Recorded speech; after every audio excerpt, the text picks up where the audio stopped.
প্রায় 100 বছর আগে সুনির্মল বসু লিখেছিলেন, যেখানে বাঙালি সেখানে কেবল দল আর দলাদলি। 100 বছর পরেও বাংলার ছবিটা বোধহয় খুব একটা পাল্টায়নি। আর পাল্টায়নি বলেই কি, একটা নারকীয় ঘটনা নিয়ে মানুষের স্বতঃস্ফূর্ত প্রতিবাদের জায়গাটা ক্রমশ দখল করছে সেই দলীয় রাজনীতি। আজ এক দলের ডাকা বন্ধ, আর তাকে ব্যর্থ করতে আরেক দলের রাস্তায় নামা। দিনভর তা নিয়ে তোলপাড় হলো রাজনীতি। সেই নিয়েই এই অনুষ্ঠানে প্রথম প্রশ্ন। বন্ধ ডেকেছিল বিজেপি, মোকাবিলায় দিকে দিকে পথে নামল তৃণমূল। কোথাও উঠল বোমা গুলি চলার অভিযোগ, কোথাও সংঘর্ষ, কোথাও স্টেশনে ইট বৃষ্টি। এই বন্ধের রাজনীতিতে আরজিকর কাণ্ডের তদন্তে কি ছিটে ফোটাও সুরাহা হলো? এই প্রশ্ন রাখলাম আমরা। দ্বিতীয়, আমরা বলেছিলাম বদলা নয় বদল চাই। আজ বলছি, যেটা করা দরকার সেটা আপনারা ভালো বুঝে করবেন। এবার কর্মীদের ফোঁস করার বার্তা মুখ্যমন্ত্রী।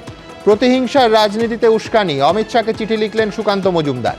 এরপর অশান্তি ছড়ালে তার দায় নেবে তো সরকার। তৃতীয় প্রশ্ন, বিজেপির বন্ধকে বেআইনি ঘোষণার আর্জি শটান খারিজ। জরিমানা করে মামলাকারীর ওপর নিষেধাজ্ঞা কলকাতা হাইকোর্টের প্রধান বিচারপতি।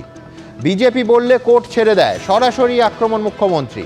রায় পছন্দ না হলেই বারবার শাসকের টার্গেটে বিচার ব্যবস্থা। চতুর্থ প্রশ্ন, এখনো কেন গ্রেফতার করা হলো না সন্দীপ ঘোষকে? সিবিআইয়ের কাছে জবাব চাইলেন অভিষেক বন্দ্যোপাধ্যায়। অথচ পুলিশের হাতে মামলা থাকাকালীন জেরাটুকুও করা হয়নি সন্দীপ ঘোষকে। তাহলে কি পরোক্ষে মুখ্যমন্ত্রীর সামনে কলকাতা পুলিশকেই নিশানা করলেন অভিষেক? পঞ্চম প্রশ্ন, কারো বিরুদ্ধে এফআইআর করলে তার ভবিষ্যৎ নষ্ট হবে, এবার কাজে ফিরুন। ব্যবস্থা নেব না বলেও জুনিয়র ডাক্তারদের কড়া বার্তা মুখ্যমন্ত্রী। প্রচ্ছন্ন হুমকি দিচ্ছেন, কর্মবিরতি চলবে। শহর জুড়ে মিছিল করে পাল্টা বলছেন জুনিয়র ডাক্তাররা। কবে মিলবে সমাধান সূত্র? ষষ্ঠ প্রশ্ন, 10 দিনে ধর্ষকের ফাঁসি চেয়ে বিল পাশ হবে বিধানসভায়। আজ অনুমোদন মন্ত্রিসভার। রাজ্যপাল বিলে সই না করলে রাজভবনে গিয়ে বসে থাকবে মেয়েরা। রাজভবনে শ্লীলতাহানির অভিযোগের প্রসঙ্গ টেনে হুঁশিয়ারি মুখ্যমন্ত্রী। এবার কি রাজ্য রাজভবন সংঘাতে যোগ হতে চলেছে আরেকটা নতুন অধ্যায়? তবে শুরুতেই আজ দেখাবো বিজেপির ডাকা বাংলা বন্ধ ঘিরে দফায় দফায় খণ্ডযুদ্ধ রাজ্যের বিভিন্ন প্রান্তে। দেখুন,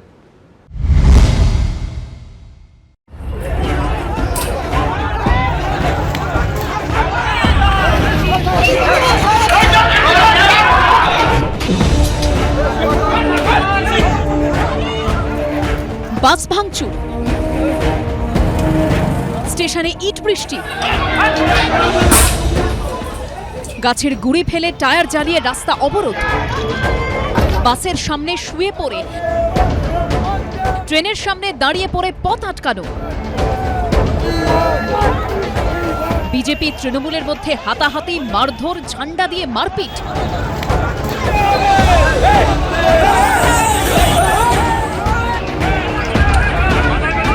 পুলিশকে বন্ধ সমর্থকের কামড়। পাল্টা কোথাও পুলিশের লাঠিচার্জ।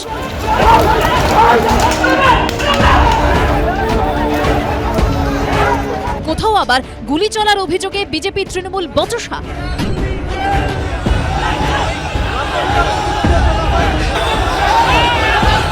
বিজেপির ডাকা 12 ঘন্টার বাংলা বন্ধ ঘিরে বুধবার কলকাতা থেকে জেলা গেরুয়া শিবিরের সঙ্গে পুলিশ তৃণমূলের এরকমই খণ্ডযুদ্ধ চোখে পড়ল।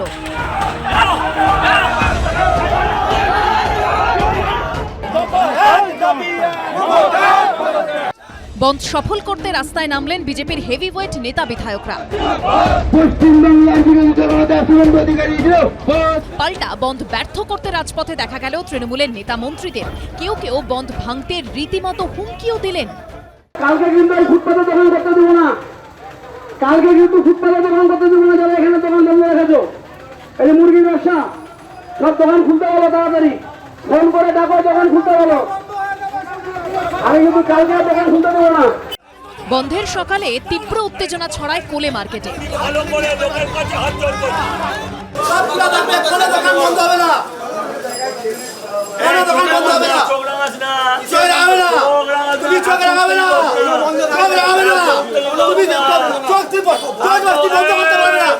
বিজেপি তৃণমূলের মধ্যে ধুন্ধুমার পরিস্থিতি তৈরি হওয়ার পর গ্রেপ্তার করা হয় বিজেপি নেতা সজল ঘোষকে। সজল ঘোষ তাকে কিন্তু এই মুহূর্তে নিয়ে যাওয়া হচ্ছে। আজকে বন্ধ রেখে দিয়েছে বিজেপি জেনে শুনে, কারণ ওদের ডেড বডি চাই। ওরা কিন্তু আন্দোলনটাকে জল ঢেলে দিয়ে আসল আন্দোলন থেকে চক্রান্তের খেলায় নেমেছে। ধুলাগড় থেকে শুরু করে কয়েকটা জায়গায় বাস ভাঙচুর করা হয়েছে, আজকেও পুলিশকে মারা হয়েছে।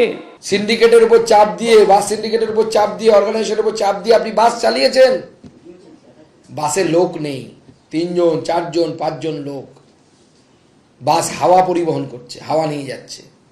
অপেক্ষা করুন, এই সরকারও হাওয়ায় মিলিয়ে যাবে, সেই দিন আসছে। বন্ধ ঘিরে ধুন্ধুমার পরিস্থিতি তৈরি হয় উত্তর 24 পরগনার ভাটপাড়ায়। পুলিশের সঙ্গে ধস্তাধস্তি।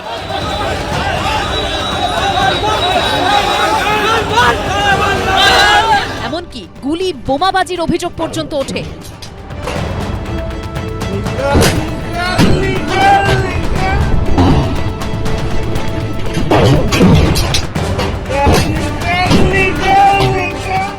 আমি অনুরোধ করব ভারতীয় জনতা পার্টির বাংলার নেতৃত্বকে যে প্রতি 28শে আগস্ট আপনারা পারলে একটা করে বন্ধ ডাকুন।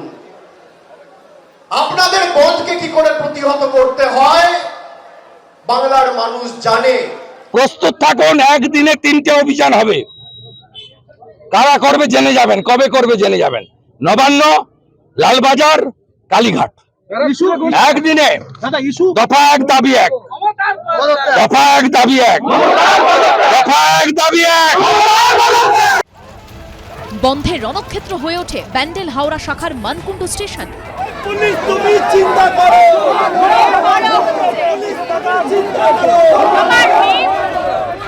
দেড় ঘন্টার বেশি অবরোধ চলার পরে লাঠিচার্জ শুরু করে পুলিশ। পাল্টা পাথর বৃষ্টি শুরু করেন বিক্ষোভকারীরা। কাঁদানে গ্যাসের শেল ফাটিয়ে ছত্রভঙ্গ করা হয় অবরোধকারীদের। এবিপি আনন্দ। দেখুন, আমি প্রথমেই যেটা বলবো সেটা আজ এই 28শে আগস্টের কথা নয়। গত 2 দশক, গত 20 বছর ধরে আমরা বলে আসছি যে প্রতিবাদের উপায় হিসেবে, আন্দোলনের প্রকরণ হিসেবে বন্ধ বিষয়টা বহু ব্যবহারে জীর্ণ হয়ে পড়েছে। কালই এই অনুষ্ঠানে বলেছি, যারা বন্ধ ডাকে দিনের শেষে তারা বলবে যে বন্ধ স্বতঃস্ফূর্ত হয়েছে, সফল হয়েছে, মানুষকে অভিনন্দন। আর যারা বন্ধ বিরোধিতা করে তারা বলবে বন্ধ মানুষ প্রত্যাখ্যান করেছে। এটার মধ্যে নতুন কিছু নেই। কিন্তু আজ গোটা দিন ধরে দফায় দফায় যে খণ্ডযুদ্ধ চলল, রক্তপাত হলো, গুলি চালানোর অভিযোগ উঠল, স্টেশনে স্টেশনে ভাঙচুর হলো, এসব এত কিছু হলো, এই সব কিছুতে ওই নির্যাতিতার খুনের বিচার পাওয়ার লড়াইটা 1 ছটাকু কি এগোলো? এই মূল প্রশ্ন দিয়ে এই অনুষ্ঠান শুরু করব। বিজেপির প্রতিনিধি কেয়া ঘোষকে দিয়ে শুরু করব, কিন্তু তার আগে আপনাদের বলবো যে কালকে এই আমার ডান দিকে বসেছিলেন মাঝের চেয়ারে এই কর্মসূচিটা, গতকালের কর্মসূচি, যে মূল 3 জন ডেকেছিলেন তাদের একজন সায়ন লাহিড়ী। এই অনুষ্ঠান শেষ করে সায়ন যখন যাচ্ছিলেন মাঝ রাস্তায় তার গাড়ি থামানো হয় এবং তাকে গ্রেফতার করা হয়। এটা ফোঁসের প্রতিফলন কিনা আমরা জানি না, কিন্তু কেয়ার কাছে আমি উল্টো দিক থেকে আসবো। কেয়া, এখনও পর্যন্ত তদন্তে তো 2টো অংশ। এক হচ্ছে বিচার চাওয়ার জায়গা 2টো, এক চিকিৎসক বোনটার ধর্ষণ এবং খুন, এবং 2 হচ্ছে এই সন্দীপ ঘোষের দুর্নীতি আর এই সন্দীপ ঘোষকে ঘিরে আরজি করের যে দুর্নীতি চক্র, সেইটা। এই 2টো তদন্তের জায়গা সিবিআইয়ের হাতে মূলত, এবং কালকে আপনাদের জানিয়েছি এই অনুষ্ঠানেই যে ইডি একেবারে তাদের নিয়ম অনুযায়ী এফআইআর করে তদন্ত করছে। কিন্তু এই বন্ধ হওয়ায় এই 2টো যে মূল তদন্তের অংশ, উত্তর চাওয়ার অংশ, বিচার চাওয়ার অংশ, তার কি কোনো সুরাহা হবে? বিচারের জায়গা থেকে ভারতীয় জনতা পার্টি এক চুলও নড়ে আসেনি। দেখুন, আমরা প্রথম দিন থেকে বলছি যে বা যারা খুন করেছে এই আরজি করে নির্যাতিতার, সে সমস্ত খুনিদের, দোষীদের তাদের কঠোরতম সাজা চাই। এবং সেই সাজা চাওয়ার জন্য গতকাল আমরা দেখেছিলাম ছাত্র সমাজ, তাদের মধ্যে অনেকে আমরা দেখেছিলাম সোশ্যাল মিডিয়ায় তারা বেশ একটু শ্লেষাত্মক মন্তব্য, ফেসবুক পোস্ট, বয়স্ক লোকেরা কেন গেছেন তো গার্জেনরাও গেছেন। তার কারণ যে সব ছাত্র সমাজের গার্জেন তারাও বিচার চান, তারাও পরবর্তীকালে তারাও অসুরক্ষিত বোধ করছেন এই রাজ্যে, তারা তো স্বাভাবিকভাবেই গেছেন। বন্ধটার কেন দরকার হয়েছে? বন্ধটা দরকার হয়েছে, আমরা যেখানে গতকাল দেখেছি একটা শান্তিপূর্ণ তারা নবান্ন অভিযান করেছেন। আন্দোলনের অধিকার তো বিরোধীদের আছে সুমন। মমতা বন্দ্যোপাধ্যায় তার জন্ম আন্দোলন দিয়ে, সেটা রিজওয়ানুর হোক, তাপসী মালিক হোক, দীর্ঘদিন তাপসী মালিক নিয়ে আমরা প্রোগ্রাম করেছি। মমতা বন্দ্যোপাধ্যায় যখন একমত হচ্ছে মমতা বন্দ্যোপাধ্যায়ের সঙ্গে, যে মমতা বন্দ্যোপাধ্যায় বলতেন, এখন বলেন না, যে বন্ধ হলো গণতন্ত্রে যাবতীয় রাজনৈতিক হাতিয়ারের মধ্যে ব্রহ্মাস্ত্র। দেখুন, ব্রহ্মাস্ত্র কি পাশুপাতাস্ত্র আমি জানি না, কিন্তু এটুকু আমি বলতে পারি, মমতা বন্দ্যোপাধ্যায় যতদিন বিরোধী ছিলেন তিনি বলেছেন বন্ধ ভালো, আর যখনই তিনি ক্ষমতায় এলেন, যখন তিনি মুখ্যমন্ত্রীর পদে আসীন হলেন, তখন বললেন না বন্ধ উচিত নয়, বন্ধ হাটাও। তো এই যে দ্বিচারিত, প্রথম কথা সেটা আলাদা কথা। ভারতীয় জনতা পার্টি, আমরা গতকালের যে পুলিশের বর্বরতা, নির্মমতা দেখেছি, যেভাবে তারা একটা ছাত্র সমাজ, তারা আগামী যে প্রজন্ম, তারা প্রতিনিধি, তারা তো নবান্ন অভিযান করতে গেছেন, আপনারা তো গার্ড রেল দিয়ে আটকেছেন, আপনারা কন্টেনার লাগিয়েছেন রাস্তায়, আপনারা রাস্তায় গেঁথে দিয়েছেন সিমেন্ট দিয়ে, আপনারা টিয়ার গ্যাস ছুঁড়েছেন, কেউ কেউ বলছেন নাকি লঙ্কার গুঁড়ো নাকি তার মধ্যে ছিল, কারণ ভয়ঙ্কর চোখে বিভিন্ন সাংবাদিক বিভিন্ন সময় ফেসবুকে পোস্ট করেছে। তো এই আন্দোলন যেটা হয়েছে তার বর্বরোচিত অত্যাচারের বিরুদ্ধে আমরা প্রতিবাদ, কিন্তু প্রতিবাদের দাবি কিন্তু এক, দফা এক, দাবি এক, মুখ্যমন্ত্রীর পদত্যাগ। আর সন্দীপ ঘোষ নিয়ে সমান 30 সেকেন্ড সময় নেব। আজকে মমতা বন্দ্যোপাধ্যায় জিজ্ঞেস করছেন কেন সন্দীপ ঘোষকে গ্রেফতার করা হচ্ছে না। আমি জিজ্ঞাসা করছি, মমতা বন্দ্যোপাধ্যায় জিজ্ঞেস করেনি, অভিষেক বন্দ্যোপাধ্যায় এই প্রশ্ন তুলেছেন, তৃণমূল জিজ্ঞেস করেছে, ঠিক আছে, মমতা বন্দ্যোপাধ্যায়ের সেকেন্ড ইন কমান্ড জিজ্ঞাসা করেছেন। আমি উল্টা জিজ্ঞাসা করব, 4 দিন কলকাতা পুলিশের নজরদারিতে তদন্ত হয়েছে, সন্দীপ ঘোষকে কেন জিজ্ঞাসাবাদ আপনারা করেনি? একটাবার জেরা করেনি, আমি সন্দীপ ঘোষের পাটে আলাদা করে আসবো, সাসপেন্ড করলো না ন্যূনতম। তাকে তো হাইকোর্ট বলেছেন বলে তিনি ছুটিতে গেছেন বাধ্য হয়ে। বেশ, আমি দর্শকদের জানাবো যে আজকে আইএমএ কিন্তু সন্দীপ ঘোষকে সাসপেন্ড করেছে, কিন্তু রাজ্য সরকারের তরফে কোনো রকম এই মুহূর্তে সন্দীপ ঘোষের বিরুদ্ধে কিন্তু পদক্ষেপ করা হয়নি। কিন্তু সন্দীপ ঘোষ প্রসঙ্গে এই অনুষ্ঠানে আমি পরে আসব, তার আগে দ্রুত একবার দেখাবো যে যেটা নিয়ে আজকে রাজনৈতিক বিতর্কের আরেকটা অংশের জোয়ার ভাটা শুরু হয়ে গেছে, সেটা হচ্ছে বদলা নয় বদল চাই। একেবারে মমতা বন্দ্যোপাধ্যায়ের প্রাক 2011 স্লোগান। আজকে মমতা বন্দ্যোপাধ্যায় বলছেন যে এটা আমরা দিয়েছিলাম, কিন্তু এখন ফোঁস করার সময় এসেছে। ঠিক কী বার্তা তিনি দিলেন দেখাবো। আমরা বলেছিলাম বদল চাই, বদলা নয়। আজ বলছি যেটা করার দরকার সেটা আপনারা ভালো বুঝে করবেন। আরজিকর কাণ্ডে বিচার চেয়ে ফুঁসছে গোটা দেশ। বিচার চাইয়ের স্লোগান বদলে গেছে মুখ্যমন্ত্রীর পদত্যাগের দাবিতে। আর এই প্রেক্ষাপটে 13 বছর আগে নিজের অবস্থান থেকে কি সরে এলেন মমতা বন্দ্যোপাধ্যায়? বিরোধীদের প্রচ্ছন্ন হুঁশিয়ারি দিলেন।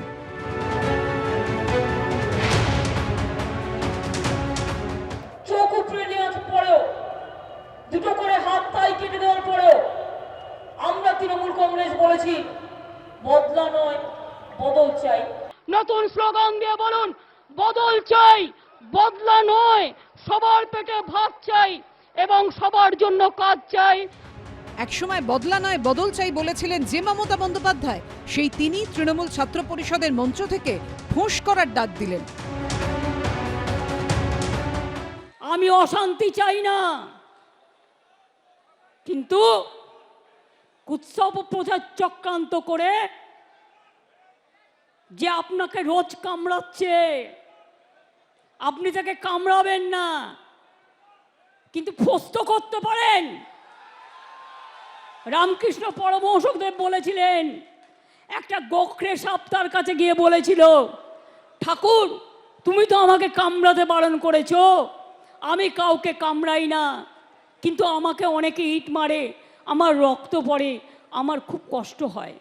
ঠাকুর বললেন, শোনো, তোমাকে আমি কামড়াতে বারণ করেছি, তোমাকে আমি ফোঁস করতে বারণ করিনি। আগামী দিন আপনাদের কাজ হচ্ছে চক্রান্তকারীদের মুখোশ খুলে দিয়ে ফোঁস করতে শিখুন। মমতা বন্দ্যোপাধ্যায়ের এই মন্তব্যের পরই অমিত শাহকে চিঠি দিয়ে সুকান্ত মজুমদার অভিযোগ করেছেন, রাজ্যে প্রতিহিংসার রাজনীতিতে উস্কানি দিচ্ছেন মুখ্যমন্ত্রী। সাপের কথা বলছেন, ফোঁস করার কথা বলছেন, নিজের হিংসাকে প্রভোগ করছেন, অর্থাৎ প্রকারান্তরে তিনি হুমকি দিচ্ছেন যে বাংলার মানুষের উপর আক্রমণ করো, বাংলার মানুষকে মারো, পেটো। মুখ্যমন্ত্রীকে পরিষ্কার বলে দিতে চাই, যদি আপনি ভাবেন যে আপনার কুণ্ডাল বাহিনী তারা বাংলার জনগণের উপর অত্যাচার করবে, বাংলার জনগণ এর উপর মারধর করবে, আর বিজেপি চুপ করে বসে থাকবে, বিজেপি চুপ করে বসে থাকবে না। বদল চাই, বদলা নয়। এবার স্লোগান পাল্টে দিচ্ছে আজ থেকে। দিদি কি বলছে? এবারকে কিন্তু ফোঁস করতে হবে। দিদি তার ভাইদের বলছে তোমরা ফোঁস করা শুরু করো, কাল থেকে ফোঁস করা শুরু হয়ে যাবে, ফোঁস ফাঁস শুরু হয়ে যাবে, অর্থাৎ মার দাঙ্গা শুরু হয়ে যাবে কাল থেকে। দিদি এখন তোড়ফোড় করতে চাইছে গোটা আন্দোলনটাকে, জেনে রাখবেন। মমতা বন্দ্যোপাধ্যায়ের ফোঁস বার্তার কি প্রভাব পড়বে তৃণমূলের নিচু তলায়? এর কি প্রভাব পড়বে বঙ্গ রাজনীতিতে? আগামী দিনেই তা স্পষ্ট হয়ে যাবে। কৃষ্ণেন্দু অধিকারী ও উজ্জ্বল মুখোপাধ্যায়ের রিপোর্ট, এবিপি আনন্দ। দেখুন, আমার পরের বক্তার কাছে পরের প্রশ্ন অত্যন্ত প্রাসঙ্গিক হবে, তার কারণ আজকে তিনি রাজ্যের শিক্ষামন্ত্রী, কিন্তু ব্রাত্য বসু অনেক বিদ্বজনের মতো মাঝামাঝি অবস্থান নেননি। 2008 সালে সরাসরি 21শে জুলাইয়ের মঞ্চে তৃণমূলে যোগ দিয়েছেন। সুতরাং এই বদলা নয় বদল চাই এই স্লোগানের শরিক ব্রাত্য বসুও। কিন্তু ব্রাত্যর কাছে আমার প্রশ্ন থাকবে ঠিক উল্টো দিক থেকে, যে 2011-র আগে ব্রাত্য কতগুলো আইন অমান্য, কতগুলো লালবাজার অভিযান, কতগুলো মহাকরণ অভিযান। আমি বন্ধের একটা তালিকা করছিলাম, মানে একটা পাতায় ধরেনি তৃণমূল কংগ্রেস কতগুলো বন্ধ রেখেছিল। আমি বলছি কতজন আন্দোলনকারীকে গ্রেফতার করে আজকে এই সায়ন চৌধুরী, আমি তার কেসের ডিটেলস জানি না, যার ফলে কেস মেরিট নিয়ে কোনো মন্তব্য আমার করা উচিত হবে না, কিন্তু কতজনকে 14 দিনের পুলিশি হেফাজত দেওয়া হয়েছিল। এই ঘটনায় প্রায় 150 জন, আমার কাছে যে লেটেস্ট ফিগার 147 জন ইতিমধ্যেই গ্রেফতার হয়েছে। আমি বলছি যে এতগুলো আইন অমান্য, এতগুলো মহাকরণ অভিযান, এতগুলো লালবাজার অভিযানে কি এই ব্যবস্থা বা এই পরবর্তীকালের এতটা সরকারি পদক্ষেপ তৃণমূলের বিরুদ্ধেও কখনো নেওয়া হয়েছে? তৃণমূলের বিরুদ্ধে তো যখন তৃণমূল, প্রথম কথা হচ্ছে যে এটা আমার অন্তত মেনে নিতে কোনো অসুবিধা নেই যে আমি যে কথাটা বিরোধী দল হিসেবে বলছি আর আমি যে কথাটা প্রশাসক হিসেবে বলছি তার মধ্যে একটা গুণগত ফারাক থাকবেই।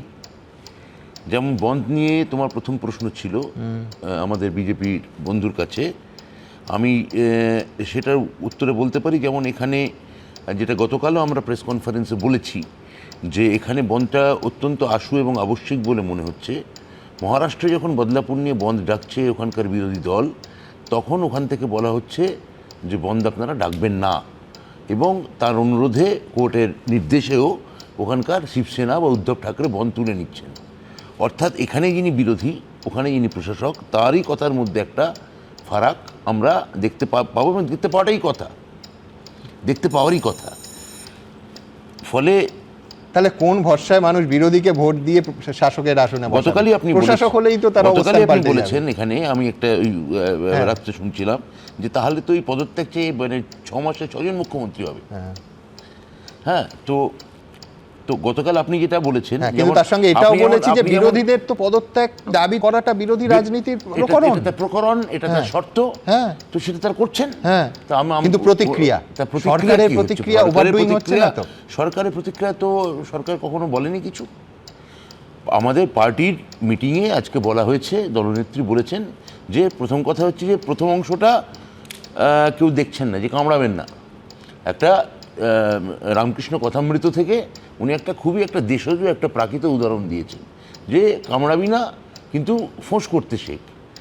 তো একটা প্রাকৃত উদাহরণ দিয়েছেন, পার্টিগত জায়গা থেকে দিয়েছেন, তা সেখান থেকে তো সরকার বা পার্টির এই যে যেটা নিয়ে যে আপনার প্রতিবেদনে দেখলাম যে বিজেপির রাজ্য সভাপতি চিঠি লিখেছেন, তো এই চিঠি লেখা অবধি এই যে তার মধ্যেও সকালে বন্ধ ডাকার যে প্রতিক্রিয়া আপনি যে প্রতিবেদনটা দেখালেন, এটার পর থেকে আজকে 8 ঘন্টা 7-8 ঘন্টা অতিক্রান্ত, এরকম কোনো ঘটনা ঘটেনি।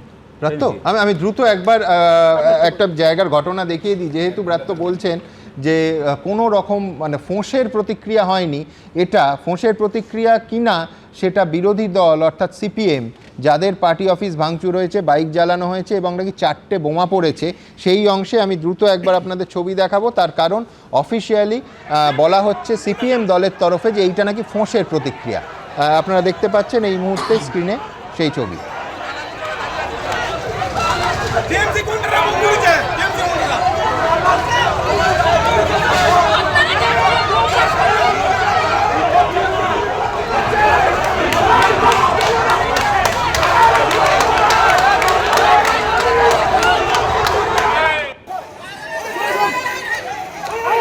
দেখতে পাচ্ছেন এর উৎসবস্থলটা কিন্তু আরজি করেন নিয়ে একটি মিছিল, সেখানে একেবারে মুখোমুখি সংঘাতে দ্বারা ডিওয়াইএফআই ঘোষিত মিছিল, এবং আজকে একটা সমাবেশ ছিল তৃণমূল কংগ্রেসের, মুখোমুখি হয় এবং তারপর সংঘর্ষ, তারপর সিপিএমের অভিযোগ এই যে পার্টি অফিসটি দেখছেন এটা পুড়িয়ে দেওয়া হয়, 4টি বোমা পড়ে, প্রচুর অসংখ্য বাইক জ্বালিয়ে দেওয়া হয়, এবং এটা একদম অফিসিয়ালি সিপিএম পার্টি বলছে যে এটা হচ্ছে ফোঁসের প্রতিক্রিয়া। বংশগোপাল চৌধুরী কি বলছেন দেখাবো। এই ঘটনার জন্য সম্পূর্ণভাবে দায়ী তৃণমূল কংগ্রেসের পুলিশ মন্ত্রী। টেলিভিশনে উনি বিবৃতি দিয়েছেন আজকে। কলকাতায় যে সমাবেশ হয়েছে সেখানে উনি বলেছেন যে আমি আপনাদের বলছি, মুখ্যমন্ত্রী পুলিশ মন্ত্রী নিজে বলছেন, আমি আপনাদের বলছি যেখানে যেভাবে পারুন আপনারা ওদেরকে একটু সমঝে দিন এবং আপনারা কামড় না দিতে পারেন কিন্তু ফোঁস করুন। ফোঁসের নমুনা হচ্ছে বিমল দাশগুপ্ত ভবনের ওপরে বোমবাজি। এই ফোঁসের নমুনা হচ্ছে 7 জন মহিলা হাসপাতালে আছে। স্বয়ং পুলিশ মন্ত্রী বলছেন উস্কানি দিচ্ছেন। একটা পুলিশের আইসি ওসির কিছু করার থাকে না, কিন্তু এখানে পুলিশ ওটা শোনার পরেই আগে থেকে ওরা নিষ্ক্রিয় হয়ে আছে। দেখুন, আমি শতরূপ ঘোষের কাছে যাব, কিন্তু তার আগে বলবো আমি যাব ব্রাত্য, কিন্তু তার আগে আপনাদের বলবো যে আমাদের এই রাজ্যে একটা খুব একটা মানে ইনফ্যাক্ট কোনো এপিসোডই দেখিনি, কিন্তু একটা নাম খালি বিজ্ঞাপনে আসতো, বারবার বিজ্ঞাপন চলতো, কে আপন কে পর। আমি বলছি দলীয় রাজনীতি, কে কার সঙ্গে গোপন আঁতাত করছে এ নিয়ে কিন্তু বারবার চাপানুতর হয়। কীরকম আজকে সেই চাপানুতরে আরেকটা অধ্যায় যোগ হয়েছে এবং সেই অধ্যায় যোগ করেছেন সুকান্ত মজুমদার। তিনি আজকে যখন দুর্গাপুরে এই ছবি, তখন কিন্তু সুকান্ত মজুমদার বলছেন যে সিপিএমের সঙ্গে তৃণমূলের আঁতাত আছে। নতুন একটা শব্দবন্ধ, যেরকম বিজে মূল একটা ছিল, তিনি একটা মাকুমূল যোগ করেছেন। তিনি বলেছেন যে সেই কারণে বিনীত গোয়েল আমাদের টিয়ার গ্যাস দেয় আর মীনাক্ষী মুখোপাধ্যায়কে ফিশ ফ্রাই। আমি দ্রুত একবার দেখব যে সুকান্ত মজুমদারের ঠিক কী অভিযোগ, তারপর শতরূপের কাছে আসবো। সবাই মনে করছে যে বিনীত গোয়েলের মাথার পেছনে আছে, সবাই বিনীত গোয়েলের অপসারণ চাইছে। এই বামেরা সেই বিনীত গোয়েলের সাথে গিয়ে মিছিল করে ফিশ ফ্রাই খেয়ে আসছে। বামের নেতৃত্বে ডিওএফআই নেত্রীরা। বিজেপি যখন মিছিল করছে লালবাজারে, বিনীত গোয়েলের নির্দেশে বিজেপির মিছিলে ওই টিয়ার গ্যাসের শেল ফাটানো হচ্ছে, আবার বিশেষ ধরনের গা হাত পা চুল করছিল। আমার চশমা ভেঙে ফেলেছে পুলিশ কালকে মারামারি করতে গিয়ে আমার সাথে। আর একদিকে সেই বিনীত গোয়েল যারা বিজেপির উপরে শেল ফাটানোর নির্দেশ দিচ্ছে, কেন্দ্রীয় মন্ত্রী থাকা অবস্থায় উইদাউট ইন্টিমেশন, এনি ইন্টিমেশন, সেই বিনীত গোয়েল আরজি করে উল্টো দিকে ডিআইএফআই কে মঞ্চ করতে দিচ্ছে। ডিআইএফআই মিছিল করতে গেলে তাদের যারা কচি কচি নেতা হয়েছে তাদেরকে ফিশ ফ্রাই খাওয়াচ্ছে। এখন বাংলার মানুষ তাই বলছে মাকুমূল, মার্ক্সবাদী কমিউনিস্ট পার্টির মাকু আর তৃণমূলের মূল, এই মিলে মাকুমূল এখন তৈরি হয়েছে। এই মাকুমূল কে মানুষ বুঝে গেছে, মানুষ আর এদের পাল্লাই পড়বে না। সুকান্ত মজুমদার ঘটনাচক্রে যেদিন এই মাকুমূল শব্দবন্ধের জন্ম আমদানি করলেন রাজ্য রাজনীতিতে, সেই দিনই দুর্গাপুরের ওই ডিওয়াইএফআইয়ের মিছিলকে কেন্দ্র করে এই ঘটনা। শতরূপের কাছে যাব। দেখুন, আমার খুব দুঃখ হলো এটা শুনে সুকান্ত মজুমদারের চশমা ভেঙে গেছে, কিন্তু চশমা ভেঙে গেলে লোকে কম দেখে, ইনি চশমা ভেঙে যাওয়ার পরে বেশি দেখতে শুরু করে দিলেন কেন বুঝতে পারছি না। লালবাজারে গিয়ে আমাদের কেউই ফিশ ফ্রাই কেন কোনো নকুলদানাও খাননি। তার থেকে বড় কথা হচ্ছে আমাদের কেউ যদি কোনোদিন ফিশ ফ্রাই খেয়েও থাকেন, তিনি সিপিএম করছেন আর ভিক্টোরিয়ার বাইরে ঝালমুড়ি খেয়ে এখন বাবুল সুপ্রিয় তৃণমূলের মন্ত্রিসভায় আছে। অতএব এই সমস্ত অবান্তর কথা বলে আজকের প্রসঙ্গ থেকে সরে যাওয়ার বা স্ট্যান্ড আপ কমেডি করার কোনো কারণ দেখি না। কয়েকটা কথা বলি সুমনদা। মমতা বন্দ্যোপাধ্যায় বলেছেন যে ফোঁস করতে হবে, উনি বলার মানে 1 ঘন্টারও কম সময় ওনার পোশাক কেউটে সাপ গোকরো সাপরা ছবল তুলে একেবারে ফোনা তুলে দুর্গাপুরে নেমে পড়েছে। কিন্তু এতে আমরা ভীত নই, কারণ এরকম বহু আক্রমণ গত 12-13 বছর আমাদের ওপর হয়েছে। আমাদের বহু পার্টি অফিস জ্বলেছে, বহু কমরেড খুন হয়েছে, হাসপাতালে ভর্তি হয়েছে। আজকে মমতা বন্দ্যোপাধ্যায় নতুন করে এমন কিছু করছেন না বা করতে পারবেনও না যা উনি এত বছর করেননি। কিন্তু এই যে একটা অবান্তর কথা উনি বারবার বলে চালিয়ে দেওয়ার চেষ্টা করেন, আমি বদলা নিচ্ছি না, এই করছি সেই করছি, এখানেও একটা প্রসঙ্গ উঠবে, একটা প্রতিক্রিয়াটা বেশি হয়ে যাচ্ছে কিনা। ক্রিয়াটা কোথায় বলুন তো, যার প্রতিক্রিয়া উনি নেবেন? মানে ঘটনাটা কি ঘটেছে যার উনি বদলা নেবেন? উনি অনেকেই বলেন, আপনারাও তোমরাও বলো, সবাই বলেন উনি দুর্দান্ত একজন বিরোধী নেত্রী ছিলেন। জীবনে কোনোদিন ওনার নামে একটা থানার লকআপের মুখ দেখেছেন? মমতা বন্দ্যোপাধ্যায় বামফ্রন্ট সরকারের আমলে বিধানসভা ভাঙচুর করার পর ওনার নামে একটা এফআইআর হয়েছে। জানেন জেলখানাকে কেমন দেখতে হয় ভেতর থেকে? আমাদের রাস্তার ধারে একটা মিছিল করলে আমার বিরুদ্ধে ওই যে মীনাক্ষী জেল খেটে এসছে আনিস খানের জন্য মিছিল করতে গিয়ে, আমরা মামলা এদের সামনে কেন পড়েছি জানো? মধ্যমগ্রামে যখন মেয়েটি ধর্ষিতা হয়েছিল, তার গোটা বাড়িকে পুড়িয়ে দিয়েছিল, মেয়েটিকে পুড়িয়ে মেরেছিল, ওর পরিবারের জন্য ধর্মতলা মোড়ে দাঁড়িয়ে তহবিল সংগ্রহ করেছিলাম বলে একদিন পর্যন্ত আমাদের নামে আদালতে মামলা চলছে। সুতরাং এই সমস্ত সার্কাস আমাদের দেখা রয়েছে।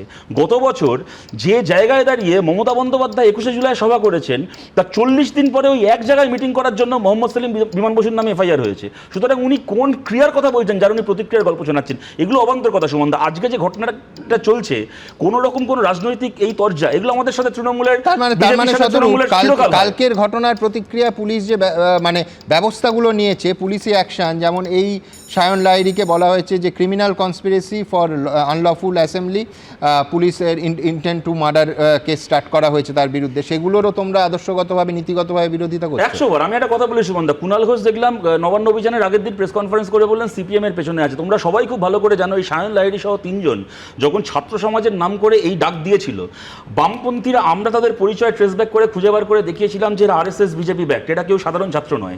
কিন্তু প্রশ্নটা হচ্ছে আমি তাদের একটা অভিযানকে সমর্থন করতে পারি না করতে পারি, বিজেপির ধর্মঘটকে আমি রাজনৈতিকভাবে সমর্থন করতে পারি না করতে পারি, কালকে সিপিএম বন্ধ রাখলে বিজেপি সমর্থন করতে পারে না করতে পারে, তৃণমূল রাজনৈতিকভাবে তার বিরোধিতা করবে। আজকে যে কথাটা আমি জাস্ট ক্যান্ডিড সুমন, আমি 1 মিনিট চাইছি, অভিষেক বন্দ্যোপাধ্যায় যে কথাটা বললেন রাজনৈতিক নেতা হিসেবে ঠিক আছে যে বাংলার মানুষ বুঝিয়ে দেবে তোমরা বন্ধ করলে আমরা ব্যর্থ করবো, ভালো কথা, বাংলার মানুষ বুঝিয়ে দিক।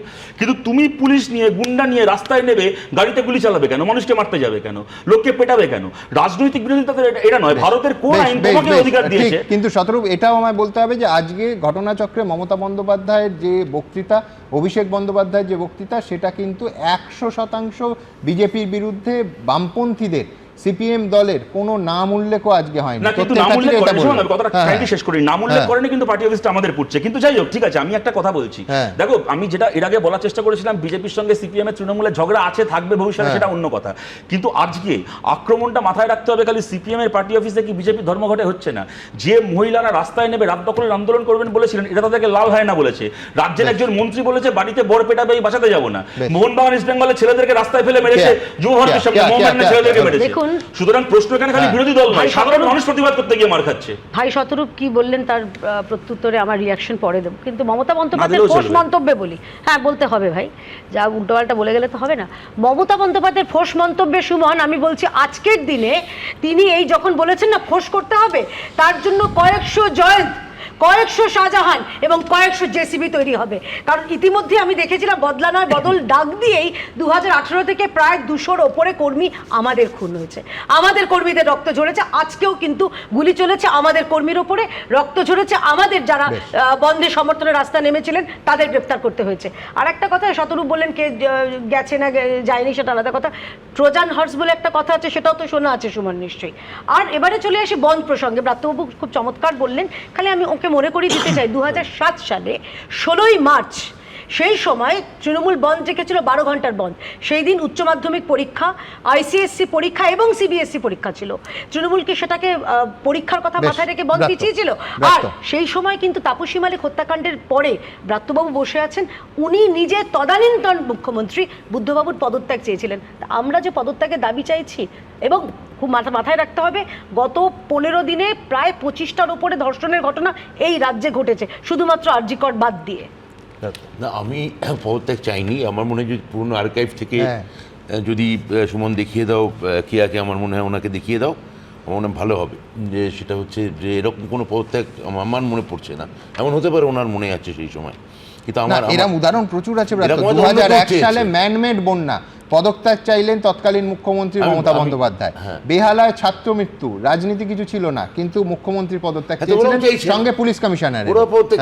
একদম, আমি তো কাল বলেছি বিরোধী হাইকোর্ট রায় দিল যে তেলের অটো বন্ধ করতে হবে, গ্যাসের অটো চালু করতে হবে। রাত্রিবেলা চলে গেলেন বুদ্ধদেব ভট্টাচার্যের বাড়িতে, যে বুদ্ধদেব ভট্টাচার্যকে মাঝরাত্রিরে পদত্যাগ করতে হবে, কেননা হাইকোর্ট রায় দিয়েছে তেলের অটো বন্ধ করতে হবে। কিন্তু তার জন্য মমতা বন্দ্যোপাধ্যায়, আমার বক্তব্য পদত্যাগ চেয়ে তাহলে বিরোধী রাজনীতি যখন মমতা বন্দ্যোপাধ্যায় করছেন সেটা ঠিক করেছিলেন না করেননি? না, প্রথম কথা হচ্ছে শতরূপ যেটা বললেন সেটা হচ্ছে যে এই যে জেলের রাজনীতি, জেল কারা বিরোধী কতজন দেখলো। আমার মনে হয় না শতরূপ জেলে গেছে। আমার মনে হয় না এখন যারা বামফ্রন্টের যারা নেতা জেলে গেছেন 2 জন, তার 2 জনকে সিপিএম বার করে দিয়েছে, লক্ষণ শেঠ এবং সুশান্ত ঘোষ। না না না ব্রাত্যদা, এটা ঠিক হচ্ছে না। মীনাক্ষী জেল কেটেছে, আপনারা আমাদের অনেকে জেল কেটেছে, অনেকে কেটেছে। মানে আমি বলছি যে জনপ্রতিনিধি যারা ছিলেন, আমি সেই তাদের কথা বলছি।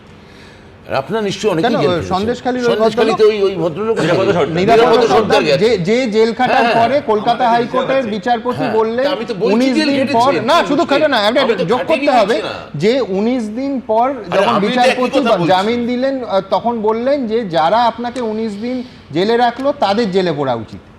আমাদের মাননীয় বিচারপতি বাবা, কিন্তু এবার শান্তি মিত্র মিছিল করেছে বলে জেল খেটেছে। আপনাদের কোটা উদাহরণ দেখাবো। ঠিক আছে, গেছেন তো ইন্দ্রজিৎ ঘোষ জেল খেটেছে, মধুরা সেন রায় জেল খেটেছে। আমি আপনি বলছি কোটা যে উদাহরণ দেখাবো আমাদের। একটা বড় উদাহরণ এরকম কথা ছিল, যেটা এই মাকুমুল বা ইত্যাদি বা বিজেমুল, যেমন 75-এর এমার্জেন্সি, জয়প্রকাশ নারায়ণ থেকে অটল বিহারী বাজপেয়ী, জর্জ ফার্নান্ডেজ থেকে লালকৃষ্ণ আদবানি, সবাই জেল খেটেছে। কিন্তু জ্যোতি বসু থেকে যে কোনো হরকৃষ্ণ সিং চুরিজিৎ একজনে জেলের মুখ দেখেননি। তার মানে করে জরুরি অবস্থা বিরোধী ছিলেন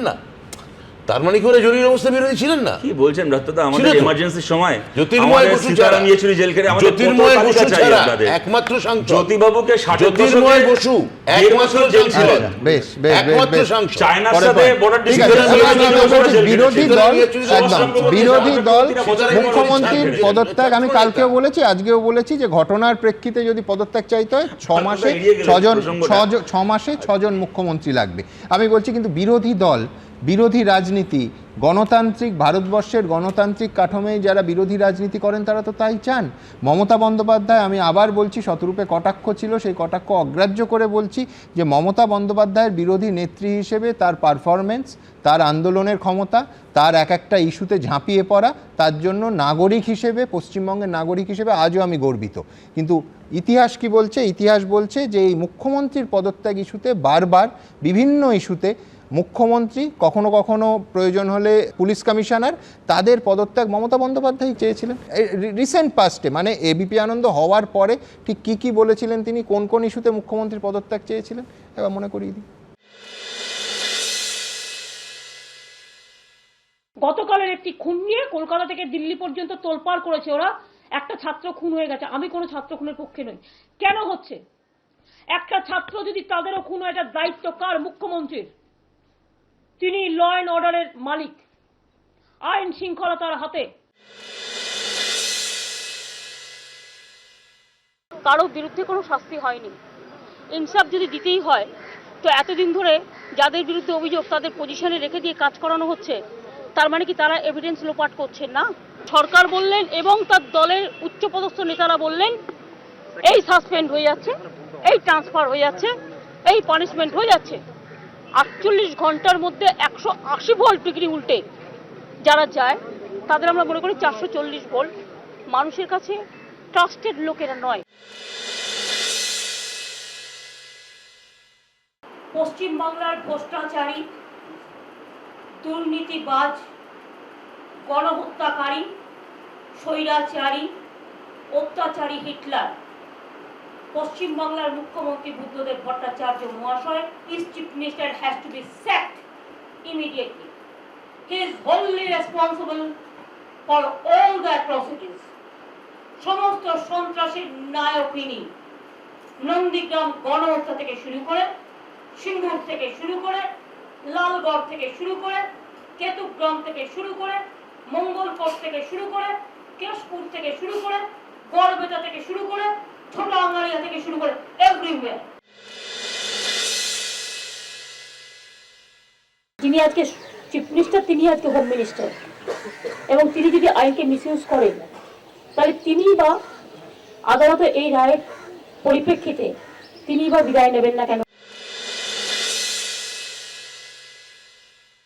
উনি যে কখন কি বলেন আর কখন কি করেন, যার জন্য মানুষকে সাফার করতে হয় এবং মানুষের মধ্যে বিভেদ লাগিয়ে দেন, চুনের ইমিডিয়েট চলে যাওয়া উচিত মুখ্যমন্ত্রীর পদ থেকে। গভর্নমেন্ট নিজে নুইসেন্স করছে, গভর্নমেন্ট নিজে ক্রিমিনাল অফেন্স করছে, এই গভর্নমেন্টকে ইমিডিয়েট স্যাক করা উচিত। আমি ফিরদৌসের কাছে যাব। ফিরদৌস, এক হচ্ছে যে বন্ধ, বুদ্ধদেব ভট্টাচার্য একসময় বলেছিলেন, সেই নিয়ে বিরাট বিতর্ক হয়েছিল যে দুর্ভাগ্যবশত আমি এমন একটা পার্টি করি যারা বন্ধে বিশ্বাস করে। আমি বলছি বন্ধ ভালো খারাপ, আমরা মনে করি, আনন্দবাজার পত্রিকা 50 বছর ধরে মনে করে যে বন্ধের প্রকরণ ভোঁতা হয়ে গেছে, সেটা ভিন্ন প্রসঙ্গ। কিন্তু আজকে কলকাতা হাইকোর্টে যে প্রসঙ্গ ইতিমধ্যেই এই আলোচনায় উঠল, সেটা মাননীয় প্রধান বিচারপতি শুধু মামলা খারিজ করে দেননি, 50,000 টাকা জরিমানা করেছেন মামলাকারীকে এবং ভবিষ্যতে জনস্বার্থ মামলা দায়ের করার ওপর নিষেধাজ্ঞা জারি করেছে। আমি বলছি কোথাও কি এই বার্তা মাননীয় বিচারপতি এক দিতে চাইলেন যে বিরোধী দলের বন্ধ ডাকার অধিকার আছে? এক। দুই হচ্ছে এর প্রতিক্রিয়া আমি আসতেই হবে ফিরদৌস, তার কারণ আজকে বিচার ব্যবস্থার একাংশকে একদম সরাসরি আক্রমণ করেছেন মুখ্যমন্ত্রী। নতুন করে এটা কি আরেকটা অধ্যায় ওই সংঘাতে শুরু হচ্ছে? কেন, কি বলেছেন তিনি, একবার পরপর দেখিয়ে নেব। বিজেপির ডাকা বন্ধের বিরোধিতায় দায়ের জনস্বার্থ মামলা খারিজ করে দিল কলকাতা হাইকোর্ট। পশ্চিমবঙ্গ ছাত্র সমাজের ডাকে নবান্ন অভিযানে ব্যাপক অশান্তির পর বুধবার 12 ঘন্টার বাংলা বন্ধের ডাক দেয় বিজেপি। বিজেপির বন্ধকে অবৈধ ঘোষণার দাবিতে মঙ্গলবার কলকাতা হাইকোর্টে জনস্বার্থ মামলা দায়ের করেন সঞ্জয় দাস নামে এক আইনজীবী। এদিন সেই মামলার শুনানির জন্য ওঠে প্রধান বিচারপতি টি.এস. শিবগানাম এবং বিচারপতি হিরণময় ভট্টাচার্যের এজলাসে। মামলাকারীর নাম দেখেই প্রধান বিচারপতি বলেন, এই আইনজীবীর যে কোনো রকম জনস্বার্থ মামলা করা নিষিদ্ধ করা হয়েছে, তাই এই মামলা আদালত গ্রহণ করছে না, মামলা খারিজ করা হচ্ছে। আমি জাজ নিয়ে বলতে চাই না, কিন্তু জাজমেন্ট নিয়ে বলবার অধিকার আমি একজন আইনজীবী হিসেবে জিজ্ঞেস করছি। বলুন, মহারাষ্ট্রের কোর্ট বন্ধকে নিষিদ্ধ ঘোষণা করতে পারে, সেখানে কারা অ্যাপ্লাই করেছিল? বন্ধ দেখেছিল বিরোধী দল। মহারাষ্ট্র হাইকোর্ট বললেন বন্ধ ইল্লিগাল, বন্ধ হবে না। কেরালা হাইকোর্ট তার আগে বন্ধকে নিষিদ্ধ করেছেন। কলকাতায় তো সাধারণ মানুষ আমি শুনেছি পিল করেছিল। আপনাদের উচিত ছিল না একটু নড়ে চড়ে বসার? আমি আইনজীবীদের বলবো, মনে রাখবেন, বিজেপিকে এই জায়গাটা কোর্টে ছেড়ে দেবেন না। কোর্ট কি করবে আমি জানি না, বিজেপি বললেই কোর্ট ছেড়ে দেয়। আমি মানুষকে কথা বলবো না, আইন হাতে তুলে নিক। এর আগে বিচারপতি অমৃতা সিনহার এজলাস থেকে পুলিশি নিষ্ক্রিয়তার মামলা সরানোর জন্য একটি জনস্বার্থ মামলা দায়ের করেছিলেন আইনজীবী সঞ্জয় দাস। সম্প্রতি সেই মামলার শুনানি হয় প্রধান বিচারপতির বেঞ্চে। প্রধান বিচারপতি মামলাকারীর আইনজীবীকে বলেন, আপনার মক্কেল যে মামলা করেছেন তার আইনি দিকটা ভালো করে জানার চেষ্টা করতে বলুন, এ বিষয়ে পড়াশোনা করতে বলুন। কার এজলাসে কোন মামলা যাবে, কতদিন কোন মামলার শুনানি কোন বিচারপতির এজলাসে হবে তা ঠিক করার দায়িত্ব প্রধান বিচারপতির। তখন মামলাকারীর আইনজীবী আবেদন করেন, আমার মক্কেল এই মামলা তুলে নিতে চান, কারণ যে কারণে মামলা দায়ের করেছিলেন তা মিটে গেছে। কিন্তু প্রধান বিচারপতি এই আবেদন নামঞ্জুর করে বলেন, মামলাকারীকে সশরীরে আদালতে উপস্থিত থাকতে হবে। বুধবার আদালতে হাজির ছিলেন মামলাকারী আইনজীবী সঞ্জয় দাস। প্রধান বিচারপতি তাঁকে বলেন, আদালতে দাবি করেছেন আপনার মামলার সামাজিক প্রভাব রয়েছে, গরিব ও প্রান্তিক মানুষের স্বার্থে এই মামলা। আমফান ঝড়ের সময় গরিব ও প্রান্তিক মানুষের জন্য কত টাকা দিয়েছেন? এই প্রশ্নের কোনো উত্তর দিতে পারেননি সঞ্জয়।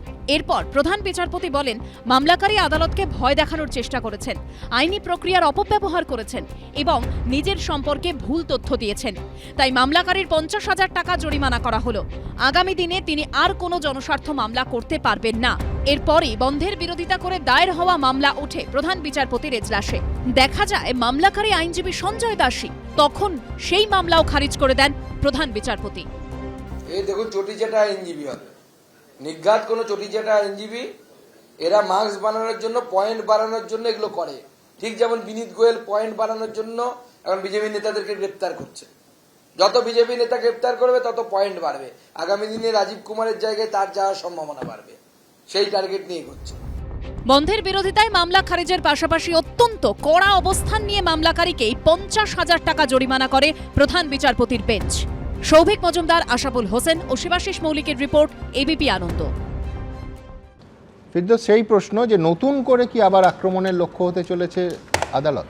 দেখুন, এই বিশেষ করে এই বেশ কিছু পর্বে, সেই এসএসসি থেকে শুরু করে প্রাথমিক, আরজিকর, একটার পর একটা যে নির্দেশ আসছে, সেই নির্দেশগুলো মূলত এই যে সরকারের অকর্মণ্যতা, দুষ্কৃতিপ্রীতি এবং দুর্নীতিপ্রীতির জন্যই এই নির্দেশগুলো আদালত খুব স্বাভাবিকভাবেই দিচ্ছেন।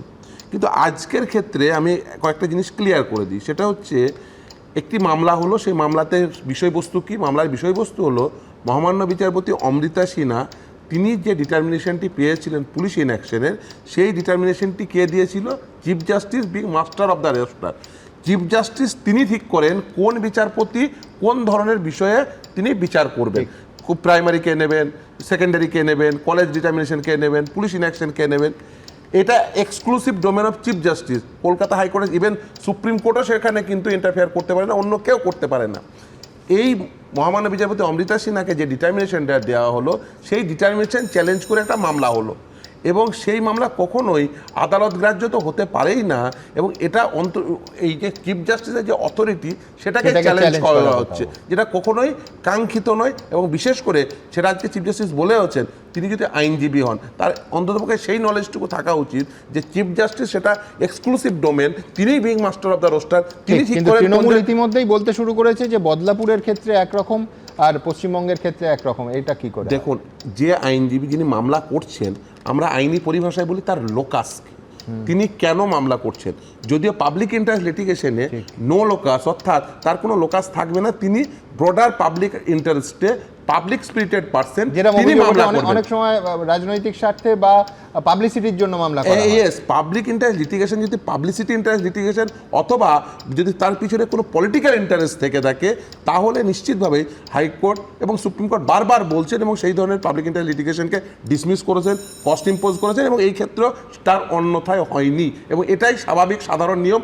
যার আইন সম্পর্কে বিন্দুমাত্র সাধারণ ধারণা রয়েছে সে বলবে হ্যাঁ এটাই হওয়া উচিত ছিল, তার কারণ আপনি চিফ জাস্টিসের ওই যে তিনি তার যে অথরিটি সেটাকে চ্যালেঞ্জ করতে পারেন না, তার যে মাস্টার অফ দ্য রোস্টার হিসেবে তিনি কাকে কোন ডিটারমিনেশন দেবে সেটা চ্যালেঞ্জ করতে পারেন। সেই কারণে মামলা শুধু খারিজ হয়নি, শাস্তিমূলকভাবে এক হচ্ছে 50,000 টাকা জরিমানা, আর এই এজলাসে জনস্বার্থ মামলা করার ক্ষেত্রে নিষেধাজ্ঞা অবধি জারি হলো। আমি আরেকটা কথা অ্যাড করে দিই, দেখুন, গণতান্ত্রিক দেশে যে কোনো রাজনৈতিক দল হতে পারেন বা কোনো সংগঠন হতে পারে, সে তার গণতান্ত্রিক অধিকারগুলোকে এক্সারসাইজ করতে পারবেন, সংবিধান স্বীকৃত অধিকার। এই সংবিধান স্বীকৃত অধিকারের ক্ষেত্রে কিছু রিজনেবল রেস্ট্রিকশন রয়েছে, এবং সেই রিজনেবল রেস্ট্রিকশন ইম্পোজ করার ক্ষেত্রেও আপনাকে কিন্তু সেই রিজনগুলো থাকতে হবে।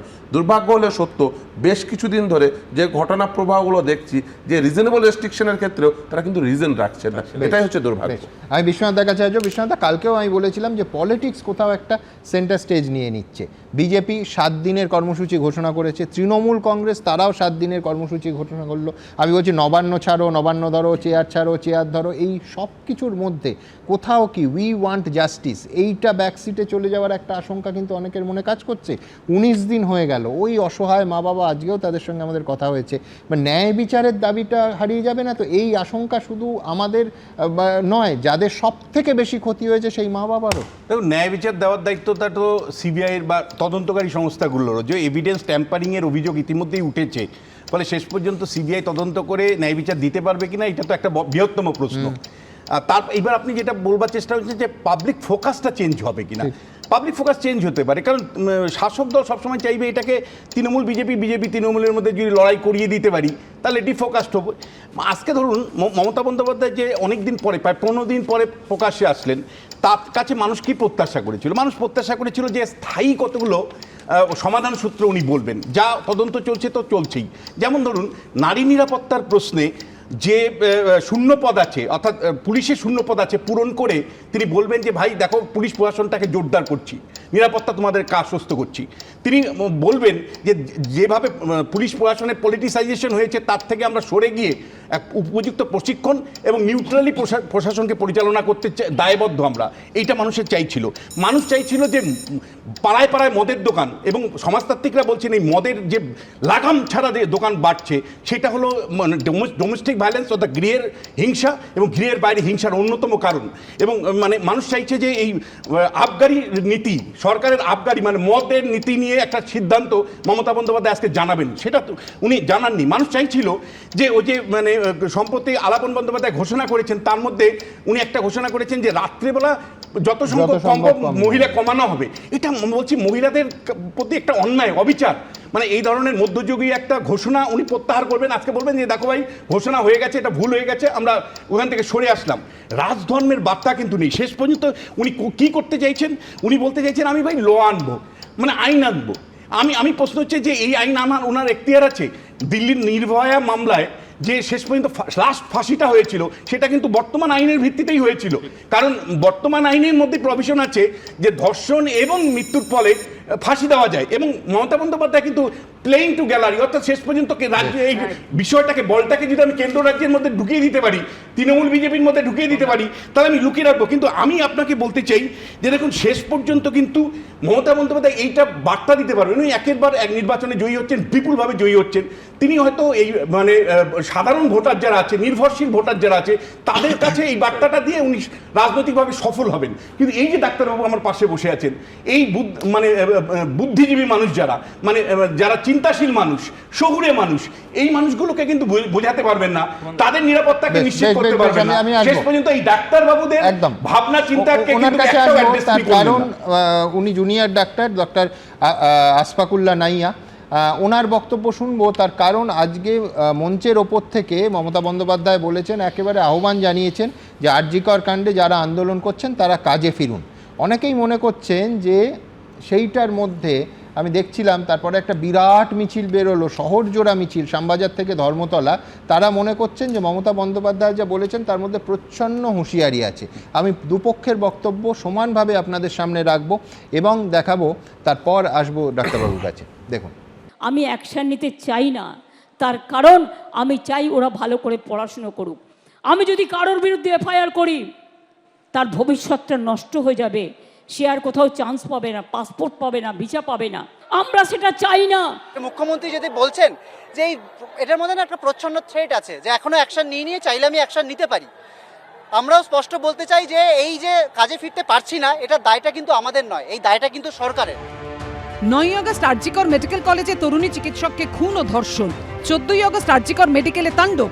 এই প্রেক্ষাপটে দোষীদের চরমতম শাস্তি, কলকাতার পুলিশ কমিশনার বিনীত গোয়েল এবং আরজি কর মেডিকেল কলেজের প্রাক্তন অধ্যক্ষ সন্দীপ ঘোষকে সাসপেন্ড সহ একাধিক দাবিতে কর্মবিরতি চালিয়ে যাচ্ছেন রাজ্যের সরকারি মেডিকেল কলেজের জুনিয়র ডাক্তাররা। চলছে লাগাতার আন্দোলন।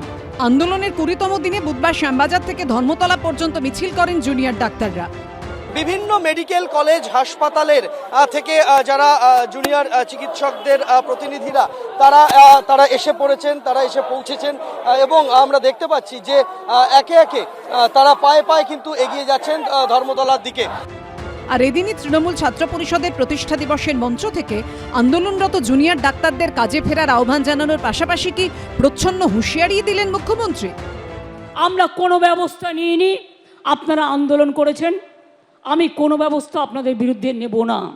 কারণ আমি যেহেতু মনে করি আপনাদের দুঃখ থাকতে পারে, অভিমান থাকতে পারে, ক্ষোভ থাকতে পারে, আপনারা বিচার চাইছেন, কিন্তু এবার আস্তে আস্তে জয়েন করুন, এবার আস্তে আস্তে যোগদান করুন। তা নাহলে সুপ্রিম কোর্ট কিন্তু সেদিন বলেছিলেন, এরপর থেকে স্টেট গভর্নমেন্টকে পাওয়ার দেওয়া হলো টু টেক অ্যাকশান। আমি অ্যাকশান নিতে চাই না, তার কারণ আমি চাই ওরা ভালো করে পড়াশুনো করুক। আমি যদি কারোর বিরুদ্ধে লিগালি অ্যাকশান নিই, সে বিচার পাবে না, সে মনে রাখবেন তার জীবনটা পুরো নষ্ট হয়ে যাবে। আমরা সেটা চাই না। আমাদের সরকারের মানবিক মুখ আছে, মানবিক মুখ দিয়ে আমি আরো ডাক্তার তৈরি করতে চাই। পরিষ্কার বলে দিতে চাই, কোনো দমন পীড়নের মাধ্যমে এই আন্দোলনকে আটকানো সম্ভব নয়। আন্দোলন আরো তীব্র থেকে তীব্রতর হবে। মাননীয় মুখ্যমন্ত্রী যা চান তিনি করতে পারেন, কিন্তু যদি একটা শান্তিপূর্ণ সুশৃঙ্খল মিছিল এবং প্রোটেস্টকে এভাবে দমাতে চায়, তার দায় ওনাকেই নিতে হবে। দেখুন, আমাদের দাবি পরিষ্কার, একদল নবান্ন চাইছে, একদল নবান্ন একদলকে চাইছে। আমরা দুটো দলের কোনো দলই নয়, আমরা জাস্টিস চাইছি। ঘুরপথে ডাক্তারদেরকে হুমকি দিচ্ছে। এখন মুখ্যমন্ত্রী তার মেন্টাল স্টেবিলিটি হারিয়ে ফেলেছেন, বাংলার সাধারণ মানুষকে হুমকি দিচ্ছেন, ডাক্তারদেরকে হুমকি দিচ্ছেন, সরকারি কর্মচারীদেরকে হুমকি দিচ্ছেন, অফিসে যেতে হবে, না হলে এরকম চলবে না, হ্যান না ত্যান না। আরজি কর মেডিকেল কলেজের জুনিয়র ডাক্তারদের আন্দোলনের পাশে থাকতে উত্তরপ্রদেশের মথুরা থেকে সাইকেল চালিয়ে কলকাতায় এসেছেন নার্সিং পড়ুয়া এক যুবক। সন্দীপ সরকার, কৃষ্ণেন্দু অধিকারী ও উজ্জ্বল মুখোপাধ্যায়ের রিপোর্ট, এবিপি আনন্দ। ডক্টর আসফাকুল্লাহ নাইয়ার কাছে আসবো। ডক্টর নাইয়া, কিভাবে দেখছেন মুখ্যমন্ত্রী যা বলেছেন, আহ্বান, হুঁশিয়ারি না হুমকি? দেখুন, প্রথমে একটা কথা আমি বলে নিই, সেটা হলো যে প্রশাসন তোমার কিসের ভয়, ভরসক তোমার কে হয়। প্রথম দিন থেকে আমরা দেখুন দুটো রাজনৈতিক দল দুভাবে নিজেদের স্ট্যান্ড নিয়ে আলোচনা করছে। একদল নবান্ন চাইছে, নবান্ন একদলকে চাইছে, তাই নিয়ে দুটো রাজনীতি মিলামিশে তারা নিজেরা প্ল্যান ঠিক করছে। কিন্তু মাঝখান থেকে একটা দল কিন্তু আছি আমরা যারা জাস্টিস চাইছি। এই জাস্টিসটা কি সেটা আমি বেসিক একটু বলে নিই। একটা তো সিবিআই এনকোয়ারির মাধ্যমে সুপ্রিম কোর্টে যেটা প্রেজেন্ট করবে সেটা একটা হলো, আরেকটা পার্ট স্টেট গভর্নমেন্ট যিনি আছেন, যিনি আমাদের প্রশাসনের দায়িত্বে আছেন, তারও একটা দায়িত্ব পড়ে যে তিনি কি করে এই ব্যাপারটা যারা ঘটনা ঘটিয়েছে এবং সেই ঘটনা ঘটানোর পর যারা সেটা ধামাচাপা দেওয়ার জন্য সঙ্গে সঙ্গে এসে নেমে পড়েছে তাদের বিরুদ্ধে কী অ্যাকশান নিল, কী ব্যবস্থা নিল, সেটাও কিন্তু ইম্পর্টেন্ট। আমরা কিন্তু জাস্টিস বলতে সমস্ত ব্যাপারটাকেই বোঝাতে চাইছি। 2 নম্বর হচ্ছে আমাদের মাননীয় আজকের বলেছেন যে উনি অ্যাকশান নিতে পারেন, উনি চাইলেই অ্যাকশান নিতে পারেন, উনি অ্যাকশান নিচ্ছেন না, সেটা আলাদা কথা। কিন্তু আমি বলবো আপনি যদি অ্যাকশান এত ভালো নিতে পারেন তাহলে আপনি অ্যাকশান ওই দিন কেন নেননি যেদিন আমাদের একটা ছোট বোনকে তার নিজস্ব অন ডিউটি ডাক্তার রুমে এসে রেপ করে মার্ডার করে দিয়ে চলে যাচ্ছে। আপনি যদি অ্যাকশান ওই দিন নিতেন হয়তো এরকম একটা দুর্ঘটনা আমাদের দেখতে হতো না। আরও যদি আপনি অ্যাকশান নিতে চান তাহলে সেই দিন আপনি অ্যাকশান নিতে পারতেন যেদিন ওই তারপরে গুন্ডারা বাহিনী এসে আমাদের হসপিটাল ভাঙচুর করে আমাদেরকে মারতে চলে আসে, আমাদের ভয়ে হোস্টেলের ভিতরে লুকাতে হয়েছিল, সেদিন আপনি অ্যাকশান নিতে পারতেন। আরও যদি আপনার অ্যাকশান নিতে ইচ্ছা হতো, তারপরে যে পুলিশ প্রশাসন ব্যর্থভাবে তারপরেও সেমিনার রুমে গিয়ে, যে ভাঙচুর করা সেমিনার রুমে গিয়ে তথ্য প্রমাণ লোপাট করার জন্য দল লোক ঢুকিয়ে দিয়ে নিজেরা সেখানে সিকিউরিটি দেওয়ার জায়গায় সেই জায়গাটা আরও ওপেন করে দিয়ে সেই জিনিসগুলো করে আজকের বিচার ব্যবস্থাকে স্লো করে দিচ্ছে। এবং আমাদের মহামান্য সুপ্রিম কোর্টও সেটা ওপেনলি বলছেন যে এরকম একটা তথ্য প্রমাণ লোপাটের চেষ্টা চলেছে এবং লাস্ট 30 বছর তারা এরকম দেখেননি পুলিশের অপদার্থতা। তো এই যদি আপনি অ্যাকশান নিতে চান তাহলে অ্যাকশান নিন, যারা দায়িত্বে আছে তাহলে সেই দায়িত্বে যারা ফেলিওর হয়েছে তাদেরকে আমার শুধু যোগ করার আছে ডক্টর নাইয়া, এক হচ্ছে যে কর্মবিরতি, যেটার জন্য আপনি নিজেও মানবেন যে হাসপাতালে, সরকারি হাসপাতালের পরিকাঠামো বহুলাংশে আপনাদের মতো ডাক্তারবাবুদের, জুনিয়র ডাক্তারদের ওপর দাঁড়িয়ে থাকে, সেখানে কর্মবিরতিটা তুলে নেওয়ার ক্ষেত্রে আপনারা কি ভাবছেন? 2 হচ্ছে যে এই যে সরকারের যে আহ্বান সেটা তাহলে আপনারা গ্রহণ করছেন না। দেখুন, একদমই না ব্যাপারটা। আহ্বান এবং রিকোয়েস্ট আলাদা জায়গায়। বেসিক আপনাকে বুঝতে হবে যে আমরা যে এনভায়রনমেন্টে ডিউটি করব সেই এনভায়রনমেন্টটা আপনি এতদিন অ্যাকশন করছেন, এতদিনে আপনি অ্যাকশন কি নিয়েছেন? ফেয়ার এনাফ আপনারা নিচ্ছেন না, কিন্তু আমি বলছি যে এইখানে এই পয়েন্টের উল্টো দিকে একটা আছে, সেটা হচ্ছে সাধারণ মানুষ, সাধারণ রোগী, বিশেষ করে গরিব মানুষ, তাদের ক্ষেত্রে মানে ধরুন এমার্জেন্সি আপনারা খুলে দিয়েছেন সম্ভবত, তাই তো? কিন্তু সেইখানে খোলা আছে প্রথম ডে 1 থেকে, সেইখানে যে বাকি রোগীরা সাফার করছে সেটা নিয়ে আপনারা কি ভাবছেন? একদম দেখুন, আমাদের যে আন্দোলন, যে দাবি, সেটা ন্যায্য দাবিতে আমরা যে আসছি, তার জন্য আমাদের এমার্জেন্সি আউটপেশেন্ট যেটা ওপিডি ডে 1 থেকেই খোলা আছে এবং সিনিয়র ডাক্তাররা যথেষ্ট আমাদের সেই সাপোর্ট দেওয়ার জন্য তারা এসে নিজেরা ডিউটি করছেন এবং পেশেন্ট দেখছেন। কেউ যদি ইনডাইরেক্টলি বলে যে রোগী সাফার করছে, রোগীদের ট্রিটমেন্টে অসুবিধা হচ্ছে, তাহলে আমি বলবো তারা ওই আমাদের সিনিয়র ডাক্তারদেরকে অপমান করছেন। এই মিথ্যাও আমি অ্যাকসেপ্ট করতে পারবো না। দুটো কথা বলার জন্য কাইন্ডলি সময় দিতে হবে। প্রথম কথা হচ্ছে যে প্রতিবাদকে থামানোর জন্য দমনপীড়ন ছেড়ে মুখ্যমন্ত্রী আবার ছলচাতুরিতে নেমে এসেছেন। পরিষ্কার এখানে বলছি, অন রেকর্ড একজন আইনজীবী উপস্থিত রয়েছেন। এফআইআর হলে, এমনকি গ্রেপ্তার হলেও কারুর কোনো ভিসা পাসপোর্ট আটকাবে না। তার সবচেয়ে বড় প্রমাণ হচ্ছে এফআইআর ছেড়ে দাও, গ্রেপ্তারি ছেড়ে দাও, জেল খেটে এসে কুণাল ঘোষ আর শিবাজি বাজার মুখ্যমন্ত্রীর সাথেই বিদেশ সফরে যান। এই গেল একটা কথা। দ্বিতীয় কথা হচ্ছে যে সুতরাং উনি একটা মিথ্যে ভয় দেখাচ্ছেন। আমি তোমাকে একটা জায়গায় আমি একটু তোমার সাথে ডিফার করি সুমন্দা হামলি। আমি এর আগের বার বলার সময় মমতা বন্দ্যোপাধ্যায়ের বিরোধী নেত্রী হিসেবে ওনার লড়াইকে ছোট করিনি, সেটা করার যোগ্যতা আমার না, আমি তো বলিও না, আমি ব্যঙ্গও করিনি। আমি যেটা বলার চেষ্টা করেছিলাম তা হচ্ছে আপনি এই যে বারবার বদলা নয় বদল, ক্রিয়ার পাল্টা প্রতিক্রিয়া উনি বলছেন, এমন কোনো ক্রিয়া হয়নি যেগুলোর প্রতিক্রিয়া আপনি দেখাচ্ছেন কোনোদিন। আপনি যেরকম ভাবে আবাস রায়চৌধুরীকে কি জিয়াউল আলমকে জেল খাটিয়েছেন, কোনোদিন আপনার ববিকে পার্থকে জেল খাটতে হয়নি লড়াই করার জন্য। আমি কথাটা এটা শেষ করছি আমার কথাটা। মমতা বন্দ্যোপাধ্যায় অত্যন্ত শক্তিশালী নেত্রী। আপনি দয়া করে সাহস রাখুন, পরিষ্কার দাঁড়িয়ে বলুন যে আমি ক্ষমতায় আছি, আমার বিরুদ্ধে যদি তোমার কথা ওঠে, কণ্ঠস্বর ওঠে, তোমাকে আমি জেলে ভরবো, তোমাকে আমি খুন করবো। কোন বদলা প্রতিক্রিয়ার গল্প শুনিয়ে নিজের পাপকে ঢাকবেন না। পরিষ্কার স্বীকার করুন যে আপনি দমনপীড়ন করছেন। না, আমি তো 5 জনই তো তৃণমূলের বিরুদ্ধে স্বাভাবিকভাবেই বলেছেন। এবং তাহলে আমি এটা কাজ করি না, বেশ তাহলে আমি এটা কাজ করি, আমি ব্রাত্যকে দিয়ে শুরু করব, কিন্তু এখন একটা ছোট্ট বিজ্ঞাপনের বিরতি নিতে হবে, সেটা নিয়ে ফেরত আসছি। সঙ্গে থাকবেন, কোথাও যাবেন না।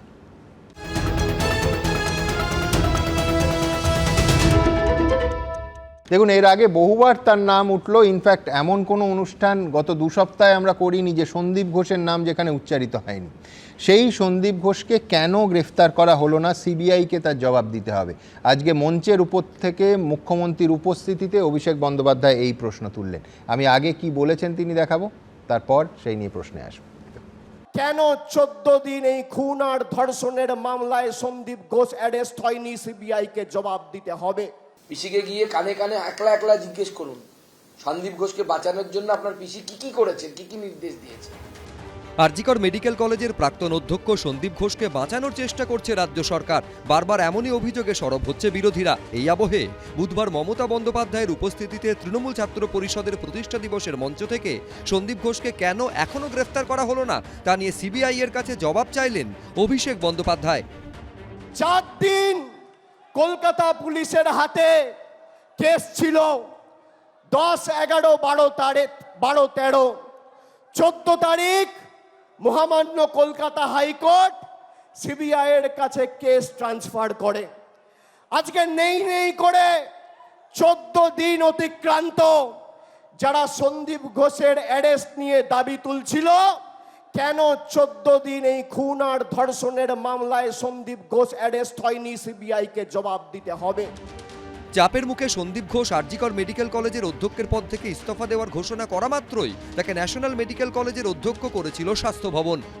আজকে প্রিন্সিপাল নিজে রেজিগনেশন করে দিয়েছিলেন, বলছিলেন যে আমার বাড়িতেও তো বাচ্চারা আছে, যেভাবে আমাকে গালিগালাজ করা হচ্ছে, তা আমরা তাকে বুঝিয়ে বলেছি ঠিক আছে আপনাকে ওখানে কাজ করতে হবে না, আমরা ওনাকে সরিয়েছি অন্য জায়গায়।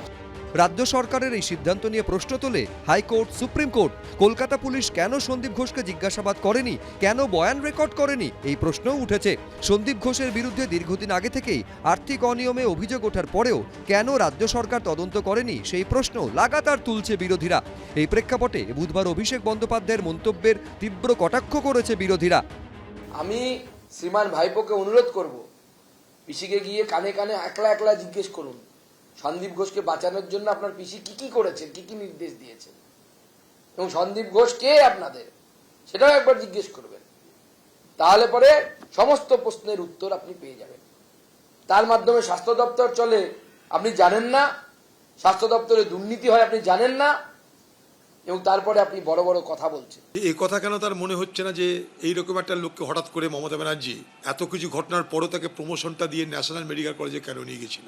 এই সন্দীপ ঘোষ আজকে সন্দীপ ঘোষ হতে পারতো না যদি পশ্চিমবঙ্গের স্বাস্থ্যমন্ত্রী তার বিরুদ্ধে অভিযোগগুলো পাওয়া সত্ত্বেও ব্যবস্থা নিতেন।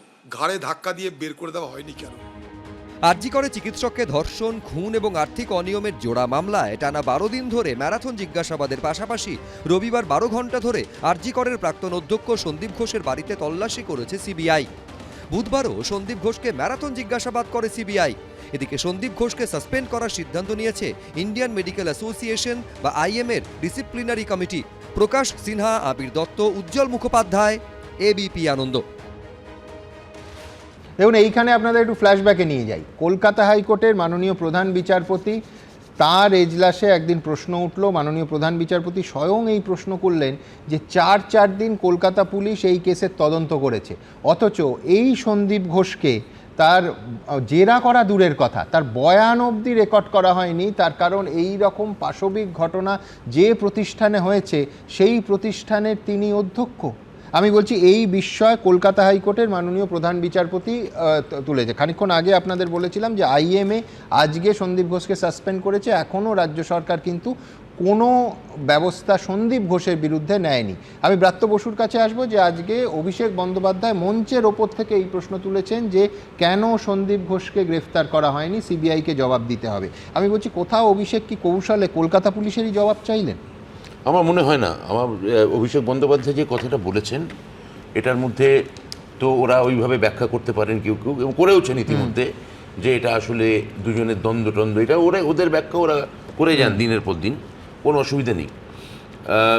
কিন্তু ব্রাত্য ব্যতিক্রমী এই জন্য সাধারণভাবে বিরোধীরা সন্দীপ ঘোষের নাম নেয় এবং এতদিন নিয়েছে, আজকে অভিষেক বন্দ্যোপাধ্যায় সন্দীপ ঘোষের নাম নিলেন। সন্দীপ ঘোষের নাম তো তুমি যে প্রতিবেদনটা দেখালে মুখ্যমন্ত্রীর মুখেও ছিল। তুমি যে প্রতিবেদনটা একটু ওটা হচ্ছে যে যেদিন সন্দীপ ঘোষ নাকি কোট অ্যান্ড কোট পদত্যাগ, যদিও সেই পদত্যাগ তিনি করেছিলেন কিনা সে নিয়ে প্রশাসনের মধ্যে প্রশ্ন উঠেছে, সেই নিয়ে বিস্তারিত প্রতিবেদন আপনাদের এই অনুষ্ঠানে একদিন দেখিয়েছি। কিন্তু আমি বলছি সেই দিনের ঘটনা, তারপরই 4 ঘন্টার মধ্যে তাকে প্রাইজ পোস্টিং করা হলো ন্যাশনাল মেডিকেলে, তারপর তাকে সাসপেন্ড করে ওখান থেকে সরানো হয়েছে। তাহলে তো প্রশ্নটাই উঠতো না। আমি বলিনি, হ্যাঁ, সেটা হচ্ছে যে মানে এর মধ্যে অনেকে ভুল বলেছে, আমি তার মাঝখানে রেডে করে ঝাঁপিয়ে পড়িনি। এটা একটু যদি এদের থেকে না, আমি তো প্রোটেকশন দেন, সুরক্ষা বলায় যেরকম একটা মাজনের অনেক বাজে কথা তো শুনলো এর মাঝখানে, সুরক্ষা বলায় দিলাম। প্লিজ ভুল বলেছেন এটা মেনে নিলেন, কিন্তু আপনি অবচেতন বলেছেন, কিন্তু আমরা ঝাঁপিয়ে পড়বো না। বেশ, ঠিক আছে। না না না, এবং যে ঠিক বলেছেন তখন আমি ঝাঁপিয়ে পড়িনি, এটাও বলেছি। ঠিক বললে কেন ঝাঁপিয়ে পড়বেন? ঠিক এবং ভুল কোনো সময় ঝাঁপাইনি, আমি এটা বলেছি। একটা অংশ তুললে তো হবে না। তো আমি বলতে চাইছি যে এই সন্দীপ ঘোষ সম্পর্কে অভিষেক বন্দ্যোপাধ্যায় খুব দর্থহীন ভাষায় বলেছেন যে দিনের পর দিন যাচ্ছেন, প্রতিদিন যাচ্ছেন, তা তাকে আপনি কেন এখনো কাস্টডিতে নিচ্ছেন না? সিবিআই এখন কোর্টের নির্দেশে বিষয়টা সিবিআই দেখছে, তাহলে জাস্টিস বা বিচার সিবিআই দিতে পারে। তাহলে সিবিআই যেটা প্রথম কথা, মূল যে ভিলেন হিসেবে গোটা যেটা পারসেপশন সবারই মনে হচ্ছে যে সন্দীপ ঘোষ, তাহলে আপনি তাকে কাস্টডিতে নিচ্ছেন না কেন? অভিষেক বন্দ্যোপাধ্যায় আমার মনে হয়েছে এই প্রশ্নটা করেছেন। এবার তিনি ঘুরিয়ে বলছেন কিনা বা তিনি অন্য কোনো, সেটা বিশ্বনাথবাবু বলতে পারবেন, কেননা আমি বিশ্লেষণে যাচ্ছি না। ভেতরে কি হচ্ছে, মানুষের প্রত্যাশা বিশ্বনাথবাবু বলে দিচ্ছেন, ফলে নিশ্চয়ই আপনার প্রত্যাশা কি সেটাও বিশ্বনাথবাবু বলতে পারবেন। কিন্তু আমি বলছি যে প্রশ্নটা এখানে যখন ডেপুটি সুপার, ডেপুটি সুপার একদম ডেপুটি সুপার, ঠিক, ডেপুটি সুপার কারুর মনের বিশ্লেষণ নিয়ে নয়, একেবারে ডকুমেন্টস নিয়ে, এবং সেই ডকুমেন্টস আমি দেখেছি একটা বক্স ফাইলে ধরেনি।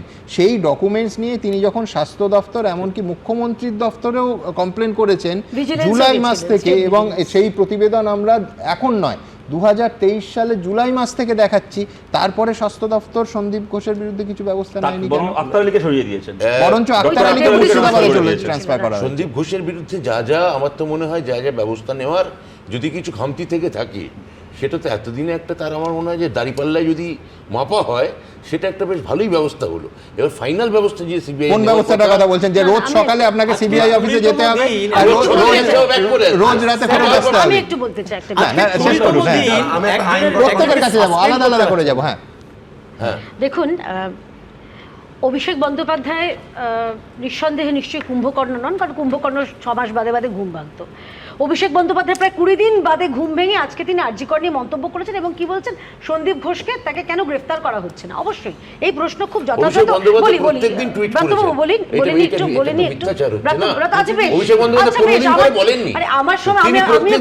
আমি কি সুরক্ষা বলয় পেতে পারি? একটা আমি কি সুরক্ষা বলয় চাই? আমি একটা সুরক্ষা বলয় চাই। অভিষেক বন্দ্যোপাধ্যায় তিনি খুব যথাযথভাবে তিনি দাবি করেছেন যে কেন সিবিআই সন্দীপ ঘোষকে গ্রেফতার করছে না। আমি জিজ্ঞাসা করছি, তার আগে অভিষেক বন্দ্যোপাধ্যায় রাজ্যের পুলিশ মন্ত্রী তথা স্বাস্থ্যমন্ত্রী তথা মুখ্যমন্ত্রী তথা নিজের পিসিমাকে জিজ্ঞাসা করুন না যে কেন সন্দীপ ঘোষকে ওই 4 দিন ধরে তিনি রেখে দিয়েছিলেন, তিরস্কারের জায়গায় পুরস্কার দিয়েছেন, কিন্তু তাকে কেন জেরা করেননি, তাকে কেন জিজ্ঞাসাবাদ করা হয়নি। আমি শেষ করে নিই আরেকটা কথা, এখানে তোমাকেও জবাব দিতে হবে যে তাহলে গত 12 দিন সিবিআই তাকে সকালে ডেকে বিকেলে ছেড়ে দেয়, তাকেও তো ধরে রাখেনি, ঠিক যেমন কলকাতা পুলিশ 4 দিন রাখে। সিবিআই মুখপাত্র আমি নই, সিবিআই যথাসময় কি তারা কার্যপ্রণালী করবেন, ইতিমধ্যে তার মানি ট্রেল, দুর্নীতি সব রকম ছিল, পুরো একটা প্যাকেজ এসছে। আমি খুব সিরিয়াস ব্যাপারে আমি রসিকতা করতে চাই না, কিন্তু আমি যাচ্ছি কি আর কাছে একটা রসিকতা না করে পাচ্ছি না। সোশ্যাল মিডিয়ায় ঘুরছে যে অনেকে ভুল করছেন যে সন্দীপ ঘোষ সিবিআইতে জয়েন করেননি, তো তার কারণ তার ডিউটি আওয়ার্স যদি গোনা যায়, অনেক তাবড় সিবিআই অফিসার এখানে যারা কাজ করছেন অতটা ডিউটি আওয়ার্স দিচ্ছেন না। দেখুন, আমি বরং আমার হাতে গুরুত্বপূর্ণ চিঠি আছে। আজকে মমতা বন্দ্যোপাধ্যায় তিনি বলেছেন ওই আইনের কথা যেটা বললেন, আমি সেটা নিয়ে 30 সেকেন্ড সময় নেব। রাস্তায় লোকজন বলছে বা সোশ্যাল মিডিয়া কান পাতলে শুনতে পাচ্ছি সুমন, মানুষ বলছে যে জানতে চায় জনতা ধর্ষকদের কেন আড়াল করছে মমতা। আমি কেন বলছি, শুধুমাত্র আরজিকর কেস নয়। দেখুন, মমতা বন্দ্যোপাধ্যায় বলছেন, হঠাৎ করে তিনি বলেন আমি আইন আনবো, আমি ফাঁসি চাই, যারা ধর্ষক তাদের ফাঁসি দাবি করব। আরে এটা তো নতুন, আগের আইপিসি তো ছিল, এখন নতুন যে নির্ভয়া কাণ্ডের পরে এবং বিএনএসএ সেটা স্পষ্ট মেনশন করা আছে। আমি বরং রাজ্যের মুখ্যমন্ত্রীর জবাবে, যেটা কেন্দ্রীয় মহিলা ও শিশু কল্যাণ মন্ত্রী জবাব দিয়েছেন অন্নপূর্ণা দেবী মমতা বন্দ্যোপাধ্যায়কে, সেই চিঠিটা আমার কাছে আছে। সেখানে স্পষ্ট বলা আছে 2019 সালে 60-40 শেয়ারে সেখানে 123টা ফাস্ট ট্র্যাক আদালত সেটা গঠিত করার কথা ছিল, তার মধ্যে 20-20টা হচ্ছে ডেডিকেটেড ফর পক্সো। একটাও সেখানে তৈরি হয়নি, একটাও না। আচ্ছা, পরবর্তীকালে সংশোধিতভাবে 2023 সালে সেখানে 17টা ফাস্ট ট্র্যাক আদালত, তার মধ্যে 6টা হচ্ছে আপনার পক্সোর জন্য একেবারে ডেডিকেটেড, শুধুমাত্র 6টা হচ্ছে, এখনো কিন্তু 11টার কোনো নামগন্ধ নেই। 48,600 ধর্ষণের কেস এই রাজ্যে পেন্ডিং। সুমন, মমতা বন্দ্যোপাধ্যায় জবাব দেবেন যে এই রাজ্যে উনি একদিকে বলছেন আমি ধর্ষকদের সাজা দিতে চাই, কামদুনি ধর্ষকরা রাস্তায় ঘুরে বেড়াচ্ছে, কি কারণে? মমতা বন্দ্যোপাধ্যায় তিনি তাকে জবাব দিতেই হবে। একদিকে উনি বলছেন ধর্ষকদের আমি সাজা চাই, ফাঁসি চাই, অন্যদিকে এই রাজ্যে এতগুলো ধর্ষণের কেস পেন্ডিং। আর তাই আমি বললাম, জানতে চাইছে জনতা কেন ধর্ষকদের আড়াল করছে মমতা। জানতে চাইছে জনতা কালকে কেয়ার ভাষায়, যে কালকে যে সমস্ত ছোট ছোট ছাত্র, তাদের অভিভাবক, এই যে অনায়াসে আন্দোলন করতে গিয়ে কারো কোনো একজন, আজকে পুলিশের একজন জানা গেল সার্জেন্ট, তিনি পুলিশ, তিনি শ্রেণী শত্রু এবং তার চোখ সারা জীবনের মতো চলে গেল। দেখাবো এই অনুষ্ঠানে মাথা ফাটিয়ে দেওয়া হলো এই সব ছোট ছোট ছাত্র এবং খুব দরদি অভিভাবকরা, যারা ইট হাতে ঢিল হাতে তারা ছুটে গেল, কয়েকজন পুলিশের মাথা ফাটালো, একজনের চোখ চলে গেল, একজনের স্টিচ এখনও কাটা হয়নি, এবং সেটা যে খুবই কুৎসিত অবস্থায়। তো এইভাবে যে এই যে যে যে কথার মধ্যে দিয়ে যে হেট্রেট ছড়ানো হচ্ছে, আমার মনে হয় তথ্য দিলাম ব্রাত্যবাবু আপনাকে, আমি তো অন্নপূর্ণা দেবীর চিঠিটাই আপনাকে বললাম, কেন্দ্রীয় মন্ত্রী চিঠি কথার কথা বলিনি, আমি বলছি হেট্রেটটা কোথায়?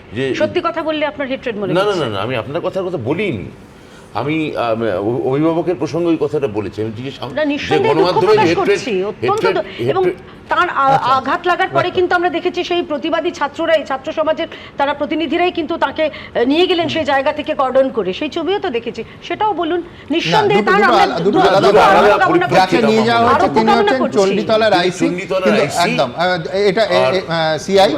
আমি তার আগে যেহেতু না এতবার যারা নিয়ে গেছেন আমি কিন্তু তাদের ধন্যবাদই জানাবো। একদম না জানাতে তো হবে, তার কারণ হচ্ছে যে পুলিশ এবং জনতার খণ্ডযুদ্ধ, তাতে একজনের মাথা এতটা আড়াআড়িভাবে ফেটে গেছে, সঙ্গে সঙ্গে আন্দোলনকারীরা তাদের, আমি কালকে বারবার অভিনন্দন জানিয়েছি যে ধরে নিয়ে তাদের চিকিৎসার ব্যবস্থা, মুহূর্তে তিনি যখন রক্তাক্ত হচ্ছেন সমস্ত বিভেদ মুছে গেছে। আমি বলছি এইটাই কলকাতা, এইটাই বাংলা, এই স্পিরিটটাকে কুর্নিশ না করে কোনো উপায় নেই। পাশাপাশি আমি এই যেহেতু এত সিরিয়াস একটা বিষয় উঠে এলো যে রাজ্যের আইন পাশ করার একেবারে, আজকে ব্রাত্য সেই ক্যাবিনেটের মেম্বার এবং ক্যাবিনেট মিটিংয়ে ছিল, যে মিটিংয়ে আজকে পরিষ্কার রাজ্যের নতুন আইন সম্পর্কে সিদ্ধান্ত নেওয়া হয়েছে।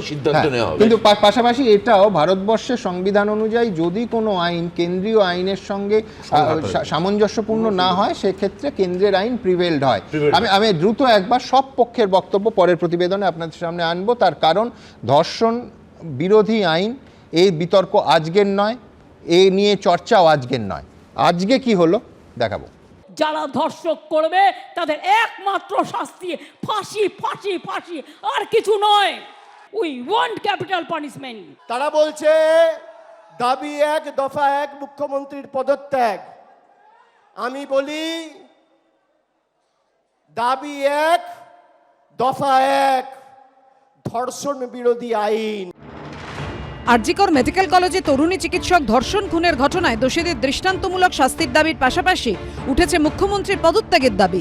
এই প্রেক্ষাপটে তৃণমূল ছাত্র পরিষদের প্রতিষ্ঠা দিবসের অনুষ্ঠান থেকে ধর্ষণের দ্রুত শাস্তি নিয়ে কৌশলী জোড়া পদক্ষেপের ঘোষণা করলেন মমতা বন্দ্যোপাধ্যায় ও অভিষেক বন্দ্যোপাধ্যায়। পাল্টা চাপ তৈরির চেষ্টা করলেন মোদী সরকারের ওপর। রাতারাতি এই সরকার নোটবন্দি করতে পারে, তাহলে ধর্ষণ বিরোধী আইন আসে না কেন? আজকে আমাদের যেটা দরকার সেটা হচ্ছে ধর্ষণ বিরোধী টাইম বাউন্ড আইন।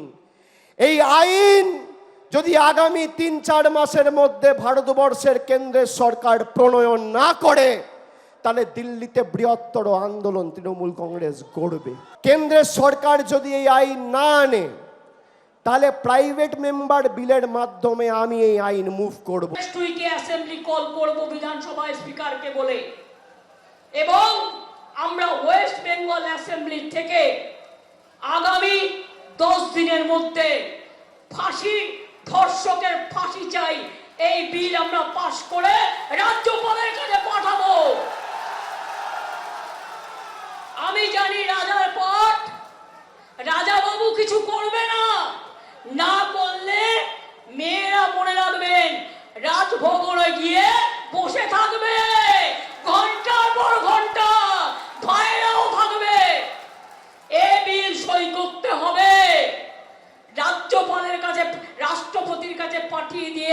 দায়িত্ব সারলে হবে না। কিন্তু রাজ্য সরকারের পক্ষে কি শেষ পর্যন্ত এই আইন প্রণয়ন আদৌ সম্ভব? বিজেপি যে নতুন আইন আনলো সেখানেও এটা আছে, অতএব চূড়ান্ত সাজা দেওয়ার ব্যবস্থা আছে, নতুন করে আনার কোনো সুযোগ নেই, প্রয়োজন নেই।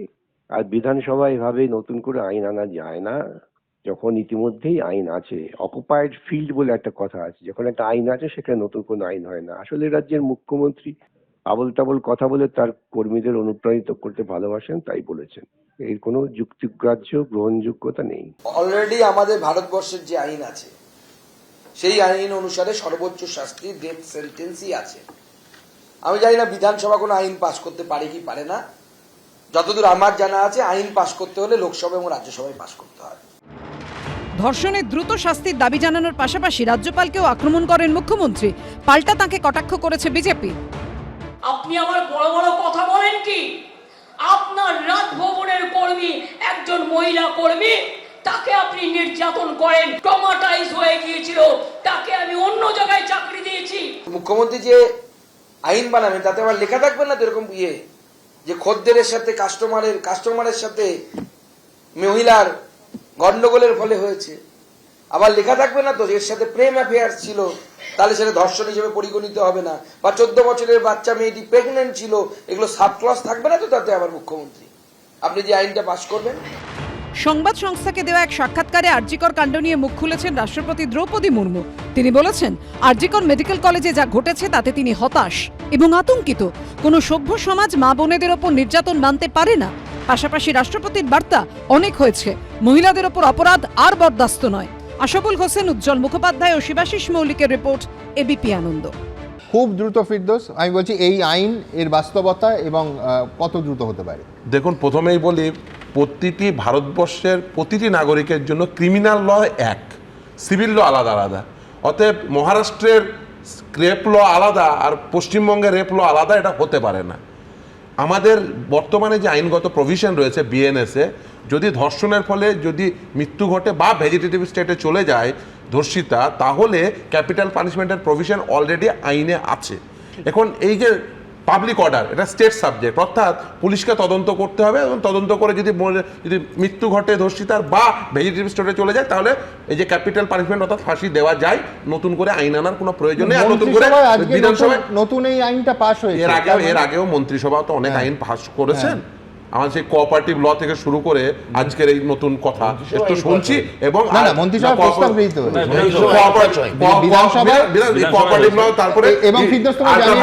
মুখ্যমন্ত্রী বলেছেন যে বিধানসভা ওপেন করে এইটাকে পাস করানো হবে। এবার বলি যে যদি আপনার জুরিসডিকশনের মধ্যে না পড়ে, তাহলে খুব স্বাভাবিকভাবে সেটা কনস্টিটিউশনালি চ্যালেঞ্জ হলে সেটা নিশ্চিতভাবে অসাংবিধানিক ডিক্লেয়ার হবে এবং সেটা করবেন বলে মনে হয়। আমি কিন্তু অন্য কথা বলছি, আরেকটি কথা বলি। আজকে শুনছিলাম অভিষেক বন্দ্যোপাধ্যায় বারবার প্রশ্ন করছিলেন এই যে সিবিআই তদন্ত নিয়ে এবং সন্দীপ ঘোষকে কেন গ্রেপ্তার করেনি। আচ্ছা বলুন তো, সন্দীপ ঘোষের বিরুদ্ধে তো সিবিআই তদন্ত হচ্ছে, কিন্তু সন্দীপ ঘোষ যে সরকারি চাকরির যে সত্ত্ব, সে সত্ত্ব অমান্য করেছে কি করেনি? যদি করে থাকে, কারণ 20/7/2023 আক্তার আলী অভিযোগ করেছিল স্বাস্থ্য দপ্তরের প্রিন্সিপাল সেক্রেটারিকে, এখনো পর্যন্ত কেন রাজ্য সরকার তার বিরুদ্ধে কোনো ডিসিপ্লিনারি প্রসিডিংস নেয়নি? শুধু তাই নয়, কেন তাকে সাসপেন্ড করেনি? শুধু তাই নয়, এখনো পর্যন্ত আরজি কর বলে যে গুগলসে এখন সার্চ করুন আরজি কর মেডিকেল কলেজ, এখনো পর্যন্ত সন্দীপ ঘোষের ছবি জল করছে। শুধু তাই নয়, এখানে ব্রাত্যবাবু বসে আছে, শালডিয়া কলেজের প্রিন্সিপাল শেখ সিরাজউদ্দিন, তিনি এখনো পর্যন্ত জেলে অবস্থান করছেন। জেলে অবস্থান করা সত্ত্বেও এখনো তার বিরুদ্ধে কোনো ডিসিপ্লিনারি প্রসিডিংস হয়নি। এখনো পর্যন্ত তাকে সাসপেন্ড করা 48 ঘন্টার জন্য সাসপেন্ডেড হয়েছে, কিন্তু কোনো ডিসিপ্লিনারি প্রসিডিং। সন্দীপ ঘোষের বিরুদ্ধে কবে ডিসিপ্লিনারি প্রসিডিং রাজ্য সরকার শুরু করবে? সরকারি চাকরি সিরাজউদ্দিন না সন্দীপ ঘোষ, দুটোই ক্ষেত্রে কোনোটাই করেনি, কোনোটাই করেনি। অলরেডি হাইকোর্টের রায়ে শেখ সিরাজউদ্দিন জেলে অবস্থান করছে, তার বিরুদ্ধে সরকার কিছু করেনি। আবার সন্দীপ ঘোষের বিরুদ্ধেও অভিযোগ কোনো ক্ষেত্রেই করেনি, কারণ দুজনে আপনাদের পছন্দ না। আমি বলি আপনাকে, সেটা হচ্ছে যে শালডিয়া কলেজটা সম্ভবত aided college, government aided college. তো এইডেড কলেজের যিনি প্রিন্সিপাল, আমি জানি ওই মামলা আমারই করা, গভর্নিং বডি, তাহলে ওটার অ্যাপয়েন্টিং অথরিটি হচ্ছে গভর্নিং বডি। আপনার তারপরেও যে ডিপার্টমেন্ট ওইভাবে সরকার কেন ব্যবস্থা নেয়নি সেই গভর্নিং বডি গভর্নিং বডি ওইটা যদি আপনি গভর্নিং বডি হেড থেকে থাকেন আপনি বললেন অ্যাকশন না নেয় তাহলে কেন সরকার গভর্নিং বডি হেড গভর্নিং বডির হেড মামলা করেছে সন্দীপ ঘোষ হলো হ্যাঁ মামলাটা করছেন তো গভর্নিং বডি ওখান থেকে যদি আমাদের প্রথম কথা হচ্ছে কোনো আপনি যেহেতু ওখানে গভর্নিং বডির পক্ষে আছেন এবং আপনি না গভর্নিং বডির পক্ষে না আমি শালদিয়া কলেজ থেকে সন্দীপ ঘোষ নিয়ে আসছেন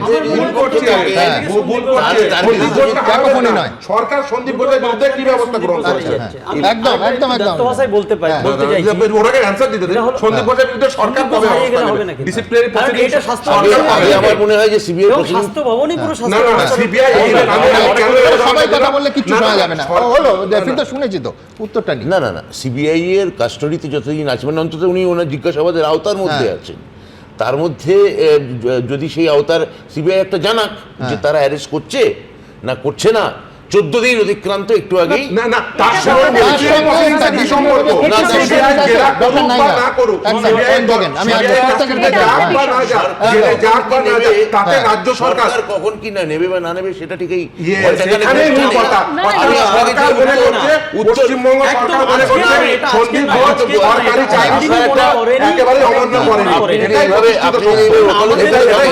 কথার মাঝখানে থামিয়ে দিয়ে কখনো শালদিয়ায় থাকেন কখনো সন্দীপ রাজ্য সরকার কবে ব্যবস্থা নেবে আমি তো দিলাম আপনাকে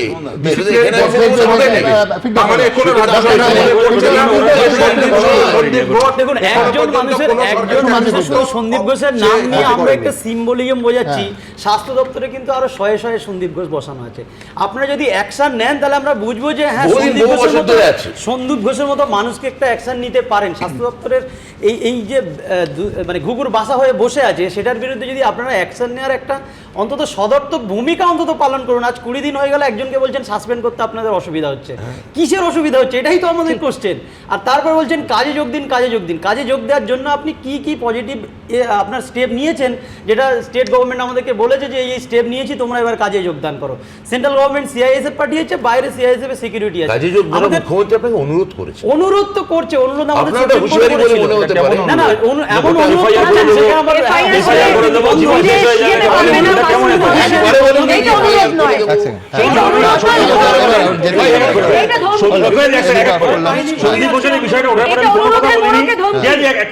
আমি দেখুন অভিষেক বন্দ্যোপাধ্যায় যে প্রশ্নটা করেছেন যে এতবার করে সিবিআই অফিসে যেতে হচ্ছে তবু গ্রেপ্তার কেন করা হচ্ছে না এই প্রশ্ন খালি সন্দীপ ঘোষকে নিয়ে নয় অভিষেক ব্যানার্জিকে নিয়ে আমাদের মনে আছে সেটা অন্য কথা আজকে দুটো প্রশ্ন করছি প্রথম কথা হচ্ছে দেখো নির্ভয়ার ধর্ষকদের ফাঁসি হয়েছে কামদুনির ধর্ষক মুক্ত হয়েছে তার কারণটা আইন থাকা বা না থাকা নয় তদন্ত যার করার দায়িত্ব ছিল দিল্লি পুলিশে কোনো এই বিনীত গোয়েল ছিল না তাই নির্ভয়ার দোষীরা ফাঁসি হয়েছে আর কামদুনির ঘটনায় সিআইডিকে হেড করছিল বিনীত গোয়েল তাই কামদুনির একজন ধর্ষক মুক্ত হয়ে গেছে আদালত থেকে প্রথম কথা আর আমার দ্বিতীয় কথা সুমনদা এই ঘটনাটা সামনে আসার পর থেকে আমরা দেখেছিলাম কতগুলো অডিও টেপ যেখানে উনি যে কথাটা বলছেন স্বাস্থ্য দপ্তরের অসংখ্য কেলেঙ্কারি নিয়ে কতগুলো কথা শোনা গেছিল পুলিশ থেকে এবং তৃণমূল থেকে পরিষ্কার পয়েন্ট ব্ল্যাঙ্ক বলে দেওয়া হলো এগুলো জাল টেপ বানানো হয়েছে ম্যানুফ্যাকচার এমনকি ফেসবুক কর্তৃপক্ষকে দিয়ে সেগুলোকে ডিলিট করানো হলো আজকে আমাদের সামনে একটা ভিডিও এসছে যে ভিডিওয়ে আমরা দেখছি যে ওখানে ঘটনাস্থলে দাঁড়িয়ে মাছের বাজার বসিয়ে ট্যাম্পার করা হয়েছে এবং ইন্দ্রাণী মুখার্জি বলে পুলিশের একজন ডিএসপি তিনি প্রেস কনফারেন্স করে এক নির্যাতিতার বাবা মার কথা সত্যি হলে তিনি মিথ্যে কথা বলছেন ইন্দ্রাণী মুখার্জি বিস্তারিত হয়েছে দ্বিতীয় কথা আমি জানতে চাই এখানে আইনজীবীরাও রয়েছেন একটা ঘরের মধ্যে যদি ধর্ষণ করে খুন হয়ে থাকে তাহলে গোটা ঘরটা ক্রাইম সিন নয় কয়েক ফুট ক্রাইম সিন এটা ভারতের কি কথাগুলিতে লেখা আছে এটা ভারতের সংবিধানের কোন বই থেকে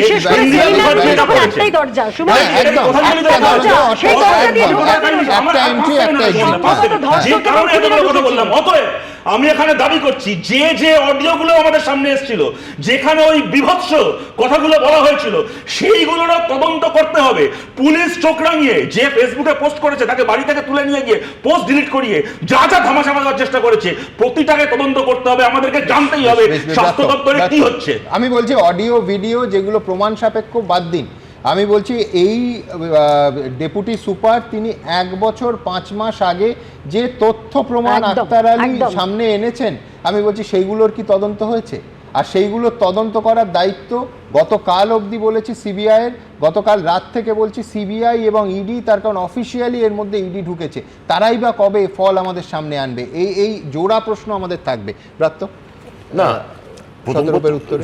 না, আমি তোমার প্রশ্নের উত্তর দিতে পারি। ওনারা দাবি তুলেছেন, সেগুলো নিশ্চয়ই জনমানুষের রেজিস্টার হওয়ার দরকার, এবং সেখান থেকে আস্তে আস্তে নিশ্চয়ই আমরা কোনো একটা পজিটিভ জায়গায় যাব। কিন্তু যে প্রশ্নটা তুমি করলে যে এটা স্বাস্থ্য দপ্তর কবে করবে, তারও আমি একটা উত্তর আমি দিলাম। এখন কথা হচ্ছে যে সরকার যে মুহূর্তে বিরোধীরা দাবি তুলছে সেই মুহূর্তে যে সরকারকে করতে হবে তার কোনো মানে নেই। সরকার ঠিক তার সময়ই করবে কথাগুলো। কিন্তু ডেপুটি সুপার বিরোধী নয়, ডেপুটি সুপার দাবি তুলেছিলেন 1 বছর 5 মাস আগে। বিরোধীরা তো তখন জানতোই না, বিরোধীরা তো এই ইস্যুটার মধ্যে ঢুকেছে বোধহয় 1 সপ্তাহ আগে। ডেপুটি সুপার বিরোধীও নন, সরকারের পক্ষেও নয়, শান্তনু সেন এই কথাগুলো বলার জন্য পত্রপাঠ স্বয়ং মমতা বন্দ্যোপাধ্যায় বলে দিলেন, কোনো ডেরেক ওব্রায়েন কোনো ঘোষ নয়। মমতা বন্দ্যোপাধ্যায় বলে দিলেন এই কথাগুলো যে বলছে তাকে আমরা অলরেডি মুখপত্রের পর থেকে সরিয়ে দিয়েছি। কেন না শান্তনু সেন টাকা নিয়ে ছেলে মেয়েদেরকে পাস করানো অথবা ফেল করানো, টাকা নিয়ে বেড বেচা থেকে শুরু করে বায়োলজিক্যাল ওয়েস্ট গুলোকে রিসাইকেল করে, তুমি একটা দোকান থেকে একটা সিরিঞ্জ কিনছো ইনজেকশন নেওয়ার জন্য, আমি একটা সিরিঞ্জ কিনছি, কিন্তু মুখ্যমন্ত্রী এগুলো কি শান্তনু সেনের নাম করে বলেছেন? না বলেন না, কিন্তু একমাত্র শান্তনু সেন, কিন্তু ঘটনাচক্র না শান্তনু সেনকে জন্য যে শতরূপ আজকে বলছেন শান্তনু সেনের হয়ে, শান্তনু সেনকে আপনার চ্যানেলে শান্তনু সেন করে কিছুদিন আগে কি বলেছেন? ডাক্তারদা আপনার জন্য বলেছিলাম, বিশ্বাস করুন সুমন্দে সাক্ষী আছেন, আপনি যখন অনলাইন অ্যাডমিশন চালু করতে চেয়েছিলেন এবং তার জন্য শঙ্কুদেব পণ্ডার কথায় আপনার দপ্তর পাল্টে দেওয়া হয়েছিল, সেদিন এই সুমন্দের সাথে আমি বলেছিলাম আপনার হয়ে। প্রশ্নটা এখানে কার হয়ে বলছি না, কি কোন কথাটা বলছি, নইতে আপনার কাছে আবেদন করছি, আপনি একজন সেন্সিবল মানুষ, একজন ইন্টেলেকচুয়াল, আপনি কেন এটাকে ডিফেন্ড করছেন? আপনি কেন এই অপরাধটাকে ডিফেন্ড করছেন? সন্দীপ ঘোষকে আমি খালি এইটুকুই 4 ঘন্টার মধ্যে ফিরিয়ে আনাটাকে আপনি নিন্দা করুন। আপনি লিঙ্কেল টুইটার লিখেছিলেন ডাক্তারদা, আমি এইটুকুই বলছি। সেটা আপনি অনেক সিনেমার সঙ্গে যুক্ত, তাই আমি আপনার থেকে অনেক কিছু আশা করি। আমাদের পারস্পরিক আশা নিয়ে তো এখানে কথা বলে এটা বলে আপনি কথা এড়াচ্ছেন। আমি উত্তর দিচ্ছি, আমি আড়াচ্ছি না, আমি উত্তর দিচ্ছি। সন্দীপ ঘোষের আপনি বলছেন আপনি কেন কথা বলছেন না, তো আমি উত্তর আমি বলছি আপনি সন্দীপ ঘোষের বলছি এই জন্য আমি সন্দীপ ঘোষের বলিনি, আপনি ধরে নিচ্ছেন। আপনি বলছেন যে প্রশ্নটা আরে আমি আবার বললাম আপনার কথাই সরাবেন না, আপনি বলুন না, আমার কথা কি সরাবেন না? অভিষেক ব্যানার্জি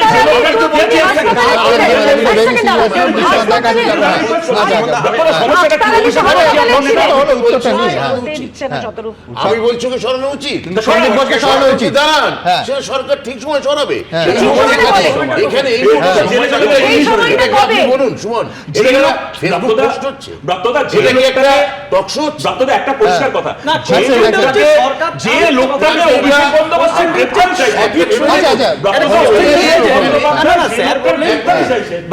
বললেন যে সরকার সঠিক সময় সরবে। আমার কথা হলো যে সঠিক সময় সঠিক কাজটা হচ্ছে না বলে চলে গেছে, সেখানে সরকারের উপর আপনি বলছেন এই মুহূর্তে।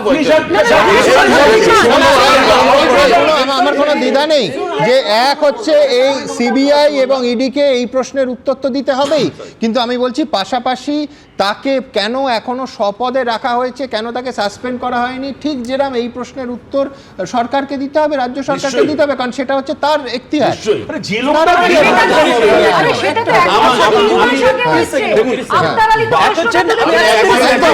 আর এই অভিযোগ 5 মাস আগে। একজন নিরপেক্ষ আমি বিশ্লেষক, আমি এক সেকেন্ড আপনাকে একটা প্রশ্ন করবো। আমি যেখানে সন্দীপ ঘোষের বিরুদ্ধে বলছি এতক্ষণ, আপনার ওরা বলছেন আমার 2 বিরোধী রাজনৈতিক বন্ধু, তারা বলছেন সন্দীপ ঘোষের পক্ষে বলছি, অথচ আমি আলাদা করে আপনি বলছেন না, কিন্তু আমরা এই মাত্র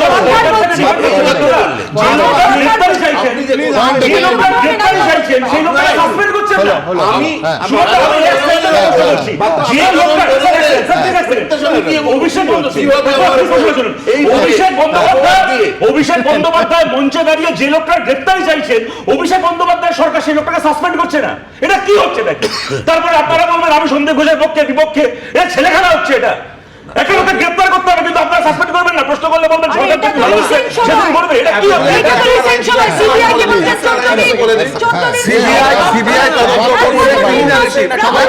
আমি এক্ষুনি এটা মতো অত সময় নেব না, তপন শুকুরের মতো অত সময় নেব না, সবার ব্যাপারে সবার কাছে আসবো, কিন্তু তার আগে সবাইকে থামতে হবে। আমি দ্রুত আমার পরের প্রতিবেদন দেখাবো যে আজকে গোটা দিন বন্ধ হয়েছে অর্জুন সিং এর সেই ভাটপাড়া, সেখানে কি হলো দেখাবো। কত ধানে কত চাল আছে আমি বুঝিয়ে দিচ্ছি, কত দম আছে ও সিআরপিএফ সরিয়ে রাখা।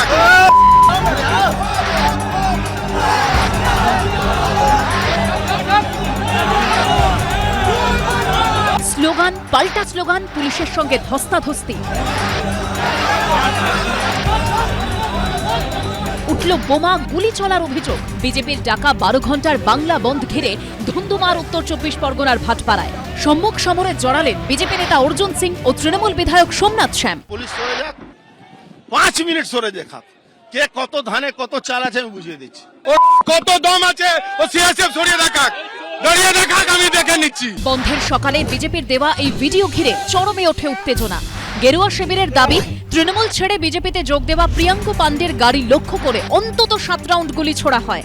সেই সময় চালকের পাশের সিটেই বসেছিলেন বিজেপি নেতা, পিছনে ছিলেন আরও এক বিজেপি কর্মী। প্রিয়াঙ্কু অল্পের জন্য রক্ষা পেলেও বিজেপি কর্মী গুলিবিদ্ধ হন বলে অভিযোগ। চালকেরও কান ঘেঁষে বেরিয়ে যায় গুলি। আমরা এই মুহূর্তে রয়েছে সেই গাড়িটার সামনে, বিজেপি নেতা প্রিয়াঙ্কু পান্ডের গাড়ি, এবং গাড়ির সামনে বসেছিলেন প্রিয়াঙ্কু পান্ডে, এবং চালকের কান ছুঁয়ে গুলি চলে যায় এবং তার পেছনে সিটে বসা রবি সিং বিজেপি কর্মী, তিনি গুলিবিদ্ধ হন। 7 থেকে 8টা বোমা চলেছে, তারপরে 6 থেকে 7খানা গুলি চলেছে, তার মধ্যে 2টো গুলি আপনি আমার গাড়িতে ওপেন দেখতে পাচ্ছেন। গুলি চালানোর ভিডিও পোস্ট করে শুভেন্দু অধিকারী লেখেন, তৃণমূলের গুন্ডারা বিজেপি নেতা প্রিয়াঙ্কু পান্ডের গাড়ি লক্ষ্য করে গুলি চালিয়েছে। এইভাবে মমতা বন্দ্যোপাধ্যায় ও তৃণমূল জোর করে বিজেপিকে রাস্তা থেকে সরাতে চাইছে। পুলিশ ও তৃণমূলের গুন্ডাদের বিষাক্ত ককটেল বিজেপিকে ভয় দেখাতে পারবে না। এটা একটা মিথ্যে অপবাদ, কোনো গুলি কারোকে চলেনি, কারোর গুলি লাগেনি, কেউ গুলিতে কোনো আহত হয়নি। শুধুমাত্র একটা ছবি ভাইরাল হয়েছে, সেই ছবিটা আজকের না 2019 যখন এই ভাটপাড়ার বুকে অর্জুন সিং তাণ্ডব চালিয়েছিল, সেই তাণ্ডবের সময়কার ছবি কিনা এটাও কেউ জানে না। আজকে ও চটিচাটা দলদাস হয়েছে। প্রিয়াঙ্কু পান্ডেকে খুন করার চেষ্টা করা হয়েছে, কপাল ভালো ছিল, ড্রাইভার রবি বর্মা লেগেছে, গুলি এখান থেকে ক্রস করে গেছে, আপনাকে ভিডিও দেখিয়েছি। এরপরই বিজেপি কর্মী সমর্থকরা ভাটপাড়ার মেঘনা মিলে জোর করে কাজ বন্ধের চেষ্টা করেন বলে অভিযোগ। খবর পেয়ে তৃণমূল বিধায়ক সোমনাথ শ্যাম ঘটনাস্থলে আসেন। সেখান থেকে মিছিল করে মেঘনা মোড়ে অর্জুন সিং এর বাড়ির সামনে পৌঁছতেই তুলকালাম বেঁধে যায়। মুখোমুখি সংঘাতে জড়ান অর্জুন সিং ও সোমনাথ শ্যাম। নামানো হয় কমব্যাট ফোর্স।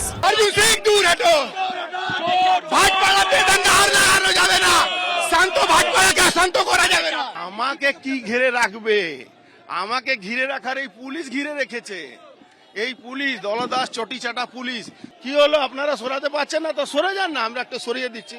5 মিনিট টাইম দিন, হাত জোড় করছি, 5 মিনিট টাইম দিন। এই যে ভাষা, যে পুলিশ সরে যাক বুঝে নেব, এটা কারা বলে? এটা চোর, গুন্ডা, ক্রিমিনাল, ছাঁচড়া, 420 লোকেরা বলে। গুলি চলার অভিযোগে 8 জনকে গ্রেপ্তার করেছে পুলিশ। সমীরণ পালের রিপোর্ট, এবিপি আনন্দ, উত্তর 24 পরগনা। বন্ধের এই খণ্ডচিত্রগুলো, এই হিংসা, আমি বলছি এই তদন্ত এবং এর ওঠার দাবি, যে দাবি নাগরিক সমাজ থেকে উঠেছে, যে দাবি ডাক্তারির সমস্ত গোটা দেশের সমস্ত ডাক্তারবাবু এবং জুনিয়র ডাক্তারদের কাছ থেকে উঠেছে, কোথাও কোথাও কি সুরাহা দিতে পারবে? না দেখুন, মানে আপনি হিংসা নিয়ে বলছিলেন এবং আজকে অনুষ্ঠানও শুরু করছিলেন হিংসা নিয়ে। আমি বাত্যকে অনুরোধ করব, nature and extent of political violence in West Bengal 30 বছরের দলিল তৈরি করেছি, একটু দেখার জন্য। মানে সত্যিই কিন্তু এখন তোমরা যারা মন্ত্রিসভায় আছো, মুখ্যমন্ত্রী হতে পারে, তুমি মন্ত্রী হতে পারো, তোমাদের কিন্তু অনেক রেসপন্সিবিলিটি আছে, এবং সব রাজনৈতিক দলেরই, আমি শুধু তোমাদের নয়। কেন বলছি, মানে কেবলমাত্র 262 জন বিরোধী কর্মী, একটি নির্দিষ্ট দলের কর্মী, বিজেপি কর্মী মারা গেছে এই পিরিয়ডটার মধ্যে। 250 জন সিপিএমের কর্মী মারা গেছে। শুধু 2021-এর বিধানসভা নির্বাচনের পরে 54 জন মানে কর্মী, মানে বিরোধী দলের কর্মী মারা গেছে। শুধু পঞ্চায়েত নির্বাচনে তোমাদের দল সমেত 78 জন লোক মারা গেছে। আমি হচ্ছে ভায়োলেন্স ভয়ঙ্কর লেভেলে। এবার আমি যদি মুখ্যমন্ত্রী হিসাবে যদি ফোর্স করতে বলি, আর ওই ছাত্র দল যদি কলেজে কলেজে ফোর্স করতে শুরু করে, তুমি জানো বিভিন্ন কলেজে টিচারদের পেটানো হয়েছে, প্রিন্সিপালকে পেটানো হয়েছে, মুখ্যমন্ত্রীর রাজধর্ম তাহলে হবে? আমার প্রশ্নটা হচ্ছে, তোমরা যদি দায়িত্বশীল না হও, রাজনৈতিক দলগুলি যদি দায়িত্বশীল না হয়, পশ্চিমবাংলার বদনামের কথা তোমরা প্রায়ই বলো যে এই যে বদনাম করা হচ্ছে, বদনামটা তো পলিটিক্যাল ভায়োলেন্সের জন্য বাইরের রাজ্যে আমাদের হয়। আমাদের বদনামটা রিসেন্ট হয়েছে একের পর এক মন্ত্রী জেলে যাওয়ার জন্য, দুর্নীতির জন্য আমাদের বদনাম হয়েছে।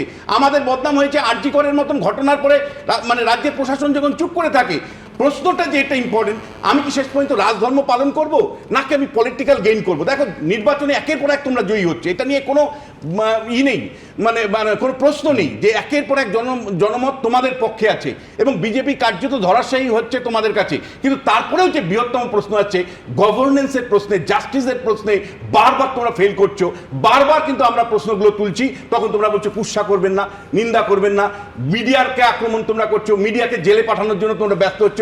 দিনের শেষে কিন্তু শেষ পর্যন্ত গভর্নেন্সের প্রশ্নটা কিন্তু উজ্জ্বই থাকছে। দেখো ভাই, তোমার কথার মধ্যে একটা তুমি এবং তোমরা, তুমি দুটো জিনিসই ব্যবহার করেছো, দুটো মানে ইউ অ্যান্ড ইউ দুটোই প্লুরাল, কিন্তু তুমি আসলে বলেছো তুমি এবং তোমরা, দুটো কথাই বলেছো। তো একটা তুমি যদি আমাকে উদ্দেশ্য করে বলো, তুমি আমাকে যদি বলো রাজনৈতিক দলগুলোর দায়িত্ব বাড়ানো উচিত কিনা, আমি বলবো শাসক দলের দায়িত্ব বেশি, এক। দুই, কিন্তু তাই বলে বিরোধী দলের কি কোনো দায়িত্বই নেই? আছে, দায়িত্ব আছে। তাহলে এই যে এই ধরনের এই ফোঁস করতে বলেছে, they will paid back with their own coin, এই ধরনের কোনো বিরোধীদের উদ্দেশ্যে এই ধরনের কোনো দায়িত্বজ্ঞানহীন কথা আমার মুখ্যমন্ত্রী বলেন। বদলার কথা বলেছি আজকে? না না, উনি বলেছিলেন, আমি 2011 সালে বলেছিলাম। বদলার নাম স্মরণ করিয়ে দেওয়া মানেটা কি? আপনারা যা বুঝেন বুঝুন। এই কথাটা উনি বলেছেন কামড়াবেন না কিন্তু ভোট করবেন। না আমি এখানে আজ বলছি যেটা করা সেটা আপনারা ভালো বুঝে করবেন। হ্যাঁ,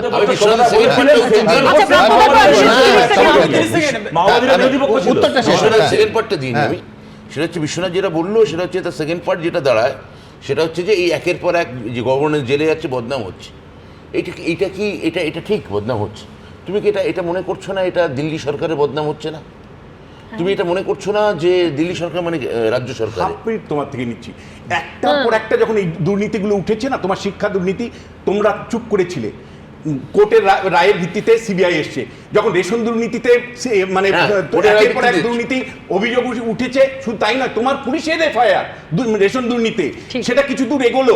তোমাদের নেতা মন্ত্রীরা যখন ধরা পড়বে তখন তদন্ত বন্ধ হয়ে গেল, লোক গেল কোর্টে, কোর্টের রায়ের ভিত্তিতে সিবিআই আসলো। আমি বলছি দিনের পর দিন এই যে তদন্তগুলো তোমরা শুরু করোনি, যার ফলে কোর্টের রায়ের ভিত্তিতে সিবিআই একের পর এক তদন্ত করেছে এবং তোমাদের তদন্তের আওতায় কাদের আনা হবে আর কাদের তদন্তই করনি ভাই, আর কাদের তদন্তের আওতায় আনা হবে না, কোনোদিন আনা হবে না, এটা নিয়ে গত 5 বছরে এটা নিয়ে একটা চর্চা হয়েছে। আমি তা বলছি না, এবং গভর্নেন্সের প্রশ্ন আবারও বলছি, তোমরা তদন্ত করছো না, তোমরা দুর্নীতিকে প্রশ্রয় দিচ্ছ। প্রাপ্তবাবু বললেন যে কাদের তদন্তে আওতায় আনা হবে আর কাকে তদন্তের আওতায় আনা হবে না, তার মধ্যে নিশ্চয়ই সন্দীপ ঘোষও পড়ে। তা না হলে 1 বছর 3 মাস ধরে তাকে কোনো রকম তদন্তের, 1 বছর 5 মাস ধরে তাকে কোনো রকম তদন্তের আওতায় আনা হয়নি। কিন্তু সুতরাং উত্তরটা ব্রাত্যবাবু দেবেন। কিন্তু এই ফোঁস নিয়ে আমি যে শুরুতেই বলেছিলাম, দেখুন এরপর থেকে, আজকের পর থেকে যতগুলো বিরোধী, সেটা বিজেপি হতে পারে, তৃণমূল, সিপিএম হতে পারে, কংগ্রেস হতে পারে, যতগুলো বিরোধীতে রক্ত ঝরবে তার দায় এক এবং একমাত্র মমতা বন্দ্যোপাধ্যায়কে নিতে হবে। কারণ আজকে তিনি স্পষ্ট উস্কানিমূলক মন্তব্য দিয়েছেন। আর আমি বিনীতভাবে এই কলকাতা শহরের যিনি পুলিশ কমিশনার আছেন বিনীত গোয়েল, তাকে আমি বলছি যে উস্কানিমূলক মন্তব্যের জন্য তো আপনার পুলিশ খালি নোটিশ পাঠায় বিভিন্ন লোককে। মমতা বন্দ্যোপাধ্যায়কে নোটিশ পাঠান, কারণ আজকে উনি উস্কানিমূলক মন্তব্য দিয়েছেন। এরপরে যদি আপনার ছাত্র পরিষদ, আপনার যুবরা, আপনার দলের নেতাকর্মীরা, যে আজকে আমরা দেখলাম তার ট্রেলার প্রিয়াঙ্কু পান্ডের গাড়ির উপর যে গুলিবর্ষণ হয়েছে, এরপরে যদি এরকম ভাবে রক্ত ঝরে, দায় আপনাকে নিতে হবে। আপনি এড়াতে পারবেন না। এই যাবতীয় হুমকি কেন? আর 5টা প্রশ্নে বিরোধীদেরকে হুমকি দেন, সেটা উচিত না সেটা অন্য কথা, কিন্তু এই যাবতীয় হুমকি দেওয়া হচ্ছে ধর্ষণের যারা বিচার চাইছে তাদেরকে চুপ করানোর জন্য। এখানেই প্রশ্নটা উঠছে যেটা উনি বলছিলেন, ধর্ষকের সাথে কি সম্পর্ক আছে সরকারের, যেটা করতে হচ্ছে। আমি বলছি প্রথম, আমি বাত্যবাবুকে যেহেতু মন্ত্রিসভার সদস্য, আমি ধরে নিচ্ছি বাত্যবাবু প্রশাসনের তরফ থেকেই বলছেন। বাত্যবাবু প্রথম কি বললেন যে আমি দলের থেকে এসেছেন, উনি বললেন কি যে আমি আমাদের সময়ে আমরা করব, এই কথাটা কিন্তু জেনারেলি মানুষ যদি আমি ভাবে দল এটার থেকে মধ্যে কি একটা বলতে দম্ভ পারি আছে, এখানে? এটার মধ্যে একটা দম্ভ আছে। না, না। আপনি সেম পজিশনটা, আমি যদি কোনো পেশেন্টের এমার্জেন্সি আসে, যদি ডাক্তারবাবু আপনার কথা তো বিনয় আছে, আমার না দম্ভ আছে। ডাক্তারবাবু আসুন, আপনি আমরা বিনয়- বলবো আপনার আমাদের বিনয়কে- সময় হলে আমরা ট্রিটমেন্ট আপনার করব। বিনয়কে এটা সম্মান হবে না। জানিয়েই নাম্বার বলি। 1, নাম্বার 2, আপনার রোগী বিনয়কে পরিষেবার সম্মান কথা জানিয়েই বলছি। বলি যে রোগী আমি পরিষেবার যেটা কথা বলতে বলছি। চেয়েছি, আমি দল থেকে কি করে এটা আজকের বলবো? একজন ডাক্তার, সরকারের কথা। একজন ডাক্তার রেপ হয়েছে, মার্ডার হয়েছে, আমি জানি না আপনাদের কত বুকে লেগেছে, কিন্তু এই রোগী পরিবারের কেউ কিন্তু এই রেপ মার্ডার হতে পারতো, কারণ নিশ্চয়ই। সিস্টেম সিকিউরিটিটা আপনি নিশ্চয়ই। সেভাবেই হসপিটালে একদম। প্রোভাইড 100%। করেছেন। আমরা রোগী পরিষেবা তখন থেকেই শুরু করব, আপনি ওই রিভার্ট করে এমন সিস্টেম পরিষেবাটা তৈরি করুন যাতে আমরা রোগীদেরকেও সেফ রাখতে পারি। এই জিনিসটা প্রথমে আপনাকে মাথায় বুঝতে হবে। তারপরে সরকারের তরফ থেকে মুখোমুখি আলোচনার জন্য একবার তো সম্ভবত হেলথ সেক্রেটারি, চিফ সেক্রেটারি ছিলেন, একটা মিটিং হয়েছে, আর কোনো আহ্বান আপনাদের কাছে এসেছে যে না না, আমরা হেলথ সেক্রেটারি, মেটাতে হবে? হেলথ সেক্রেটারি, চিফ সেক্রেটারির কাছে যে দাবিগুলো আমরা নিয়ে গিয়েছিলাম এবং আমরা সেখানে দেখেছি ওনারাও কতটা নিরুপায়। কোনো কোশ্চেন আমাদের দেওয়ার পরে ওনারা বলছেন আমাদেরকে ভাবতে হবে, কথা বলতে হবে। আমরা কিন্তু বড় দাবি এখনো পর্যন্ত কিছু করিনি, আপনারা ভালো কিন্তু ওই করেই জানেন। meeting-এ কোনো তো পলিটিক্যাল নারায়ণ পার্টির স্বরূপ কথা বাদই দিলাম, ছিলেন। আমরা বেসিক দাবিগুলো করেছি। যারা যারা দোষী আছে তাদেরকে ধরো, শাস্তি দাও, দৃষ্টান্তমূলক শাস্তি দাও। যারা সেই দোষ করেছে কিংবা যারা সেই দোষের পরোক্ষভাবে সেই দোষটাকে ধামাচাপা দেওয়ার চেষ্টা করছে তাদেরকে ধরুন, শনাক্ত করুন। একটা বিচার ব্যবস্থা কতটা আগিয়েছেন আপনারা দেখুন, নাম্বার 1। নাম্বার 2 হচ্ছে সেফটি সিকিউরিটির পজিশনে আপনি এই সিস্টেমটাকেই কি কন্টিনিউ করে রাখতে চান, না নতুন এমন কোনো সিস্টেম করবেন যাতে আমাদের যারা ট্রিটমেন্ট করবে বা যারা ট্রিটমেন্ট পাবে, আমি রোগী পরিবারেরও মা আছে, বোন আছে, তারাও ট্রিটমেন্ট করতে রাতে, তারাও রাতে ভর্তি থাকে। একদিন যদি সেমিনার রুমে অন ডিউটি অবস্থায় আপনি ভেবে দেখুন তো, কোনো একটা বড় কোনো নেতা মন্ত্রীর বাড়ির মেয়ের যদি এটা হতো তখন আপনি কি বলতেন? সেই কোশ্চেনটা আমার ভয়ঙ্কর ব্যাপার। একজন ডাক্তারবাবুর কাছে সেকেন্ড হোমও নয়, ফার্স্ট হোম হচ্ছে তার হাসপাতাল, সেই হাসপাতালে 36 ঘন্টা ডিউটি করার পর এই ঘটনা। কিন্তু একটা জিনিস, আজকে যদি আমি একটা কথা বলি, যারা যে পেশাতে আছেন এবং যারা দেখছেন, তারা সেই পেশা থেকে যদি তাদের 20 দিনকে বলা হয় যে আপনি পেশার কাজগুলো বন্ধ রাখুন, আপনাদের কতটা কষ্ট হবে। আমরা ডাক্তার এভরিডে, আমি পার্সোনালি, আমি তো একার কথা বলছি, সমস্ত ডাক্তারবাবুরা হাজার হাজার রোগী দেখেন, এই রোগী না দেখার কষ্টটা কি আমাদের হচ্ছে না? এই জিনিসটাও কিন্তু আপনাদের বুঝতে হবে যে রোগী না দেখেও কিন্তু আমরা কষ্টে আছি। এই সমস্যার সমাধান সূত্র আমরা কবে পাবো? আপনি যদি বলেন আমার সময় হলে আমি কি করব, বলবো, উনি that's বলছেন not the right. রোগী না দেখে কষ্টে আছেন। আর দেখুন, জুনিয়র ডাক্তারদের কর্মবিরতি আন্দোলন তো সত্যি এটা প্রথম নয়, এই কিছুদিন আগেও হয়েছিল। এবং আন্দোলনের ক্ষেত্রে কর্মবিরতি ওনাদের ক্ষেত্রে একটা বড় ফ্যাক্টর, সেটা কর্মবিরতি ওরা মাঝে মাঝেই করেন। আজকে মুখ্যমন্ত্রী খালি বলেছেন যে আপনারা তো আন্দোলন করেছেন, আপনাদের সঙ্গে আমরা সমব্যথী, আপনাদের সঙ্গে আমি কষ্ট পাচ্ছি এবং আপনারা যে কষ্ট বা ন্যায্যতাটা আমি সেটা তার বুঝতে পারছি, এই সমস্ত কথা বলেছেন। উনি বলছেন যে এগুলো সব মুখ্যমন্ত্রী হুঁশিয়ারি। আমি যখন কথা বলতে যাচ্ছি ওনার এটা মনে হচ্ছে আমার দম্ভ। এখন এগুলো সবই তো ওনার ব্যাখ্যা, তো উনি ব্যাখ্যা করতেই পারেন।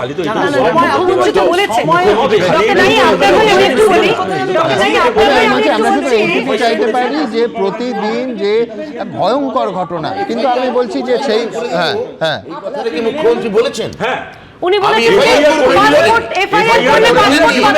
না, কিন্তু আমি বলছি বিভেদ নয়, একেবারে মুখোমুখি দুই পক্ষ বসুক। তার কারণ সাধারণ মানুষ এবং গরিব মানুষের স্বার্থ প্রতিদিন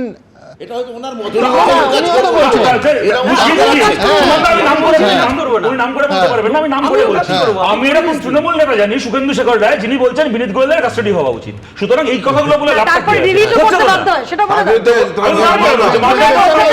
আমি বলছি যে দুপক্ষকে বসতে হবে এবং বসে সাধারণ মানুষ, গরিব মানুষের যে অসুবিধা আছে সেটাকে প্রতি মুহূর্তে তারা যেটা ভুগছেন সেটা দূর করতে হবে। এবং ওই যে রোগী দেখতে গিয়ে কতগুলো মানুষের প্রাণ বাঁচিয়ে যে মেয়েটির প্রাণ চলে গেল, সেই ঘটনার যেন কোনো পুনরাবৃত্তি না হয়। পাশাপাশি যারা এটা করলো স্বচ্ছতার সঙ্গে সমস্ত তথ্য মানুষের সামনে আনতে হবে এবং দোষীদের, অপরাধীকে কঠোরতম শাস্তি দিতে হবে, যাতে ভারতবর্ষে এবং এই রাজ্যে দ্বিতীয়বার এই ঘটনা ঘটানোর সাহস কেউ না পায়।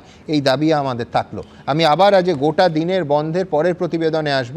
সেটা ঘটনাচক্রে দেখুন, এই অনুষ্ঠানে যারা আসেন তারা প্রায়ই গ্রেফতার হন।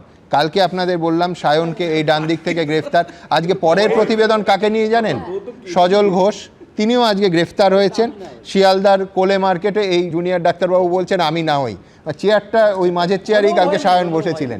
না কিন্তু বামফ্রন্ট সরকারের সময় this is not a joke, এটা seriously বলছি, বামফ্রন্ট সরকারের সময় দিনের পর দিন ব্রাত্য বসু, কৌশিক সেনরা এই এবিপি স্টুডিওতে বসে বামফ্রন্টের নিন্দা করে বাড়ি ফেরার সময় কোনোদিন বামফ্রন্ট সরকারের পুলিশ ওনাদের গ্রেফতার করতে যায়নি। সুতরাং এই জন্যই আমি শুরু থেকে বলছি, বদলা নয় বদল চাই, একটা ভ্রান্ত কথা, ফালতু কথা, এমন কোনো ঘটনা ঘটেনি যাকে আপনারা আজকে বদলা বলে তত্ত্বায়িত করবেন। ফেস্টিভ্যালে প্রথম দিন লন্ডনের সামনে থেকে ডিটেইন করা হয়েছিল। একটা কথা, বাম সরকারের আমলেও জুনিয়র ডাক্তারবাবুদের একটা দীর্ঘ আন্দোলন কিন্তু সেই সময়ও হয়েছিল। হ্যাঁ, না না হই না, হয়তো যদি গ্রেফতার হয়ে জেলে যায়, আমার মনে হয় আমি অনেক বেশি মধ্যে থেকে না একবার দেখাবো। সজল ঘোষ এই অনুষ্ঠানের নিয়মিত বক্তা, গ্রেফতার হয়েছেন আজকে। সজলকে দেখি।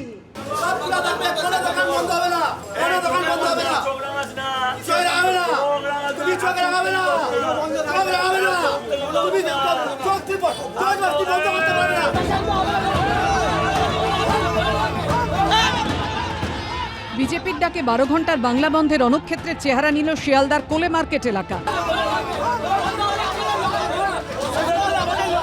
বুধবার সকালে এলাকায় ঘুরে ঘুরে দোকান বন্ধ রাখার জন্য অনুরোধ করছিলেন বিজেপি নেতা ও স্থানীয় কাউন্সিলর সজল ঘোষ। ঠিক আছে, হিসাব করিয়ে ये आपका घर का बहु बेटी के लड़ाई, এই লড়াইটা আপনার বাড়ির মেয়েদের জন্য লড়াই। সজল ঘোষ কোলে মার্কেটে ঢুকতেই সেখানে জড়ো হয়ে যান তৃণমূল কর্মীরা। শুরু হয় তর্কাতর্কি।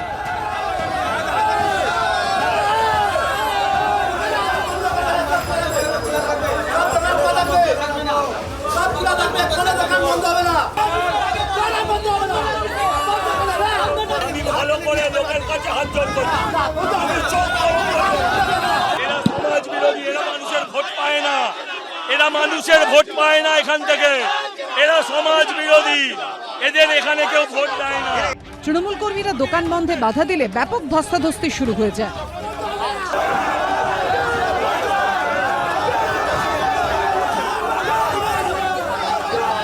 সামনে আরো একবার উত্তেজনা, সামনে আরো একবার, সামনে আরো একবার উত্তেজনা, আরো একবার উত্তেজনা।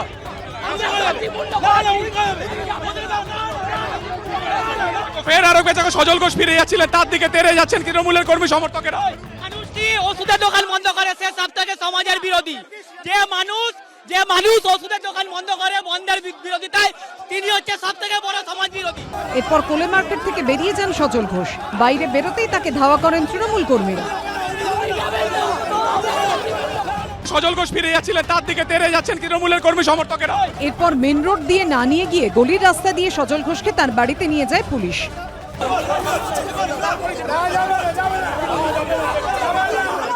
পুলিশ এখানে ডিটেল থাকুক, পুলিশ এখানেই থাকুক, আমাদের আন্দোলনকারীরা বাকি জায়গায় আন্দোলন করে থাকুক এখানে। আপনাকে কি আজকে আটক করে নিয়ে যাওয়ার যা পারে করুক, দরজা ভেঙে নিয়ে যাক না। পালিয়েছি নাকি?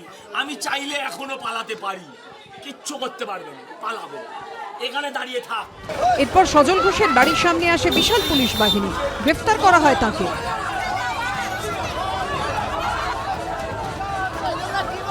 আমরা ওনাকে আপাতত ডিটেইন করেছি। সকাল থেকে ওনার যা অ্যাক্টিভিটি আমরা দেখলাম, দোকান বাজার দৌড় করে বন্ধ করে দেওয়ার একটা প্রচেষ্টা, উস্কানিমূলক কথাবার্তা বলা, সেই জন্য আপাতত আমরা ওনাকে ডিটেইন করলাম। প্রতিবাদে পথে নামে বিজেপি। মুচিপাড়া থানার সামনে থেকে শুরু হয় মিছিল। সামনের সারিতে দেখা যায় সজল ঘোষের স্ত্রী তানিয়া ঘোষকে।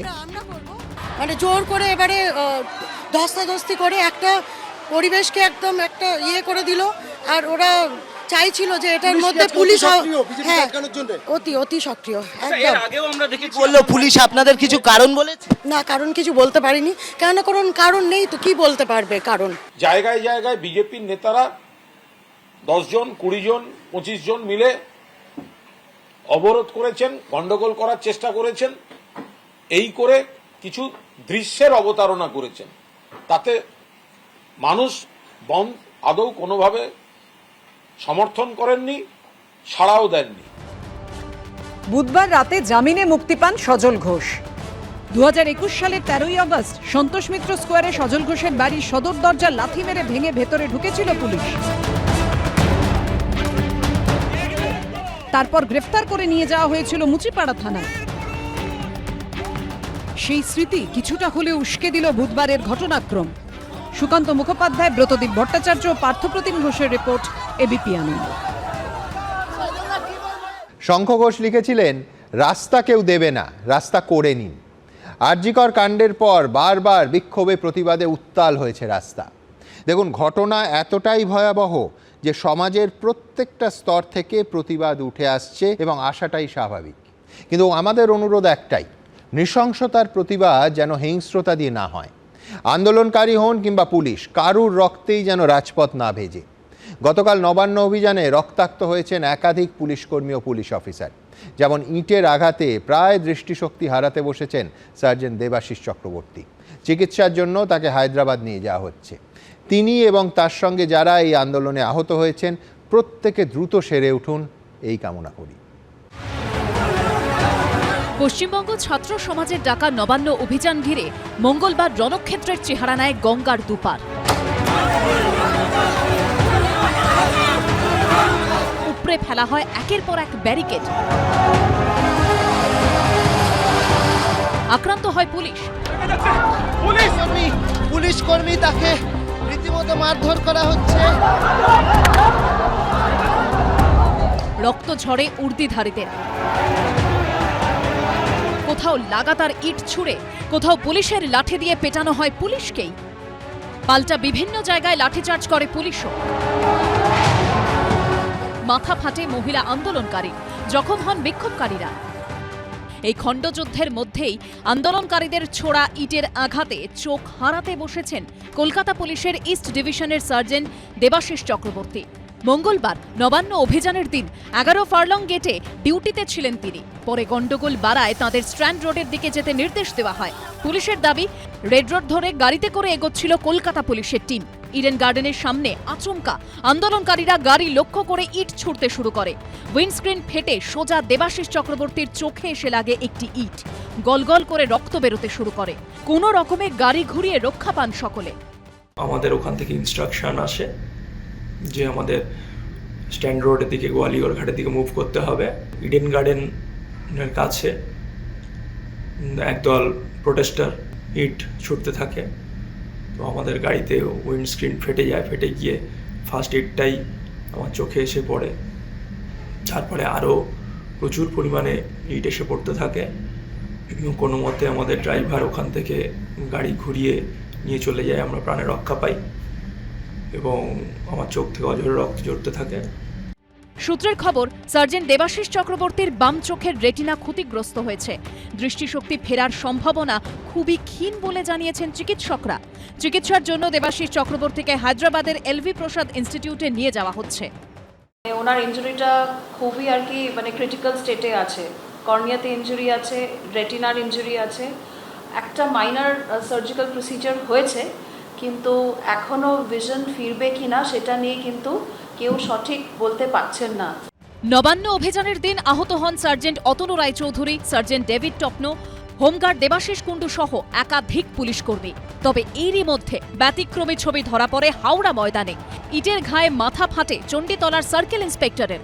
আহত পুলিশ অফিসারকে ধরে সেখান থেকে উদ্ধার করে নিয়ে আসেন আন্দোলনকারীরাই। ময়ূর ঠাকুর চক্রবর্তীর রিপোর্ট, এবিপি আনন্দ।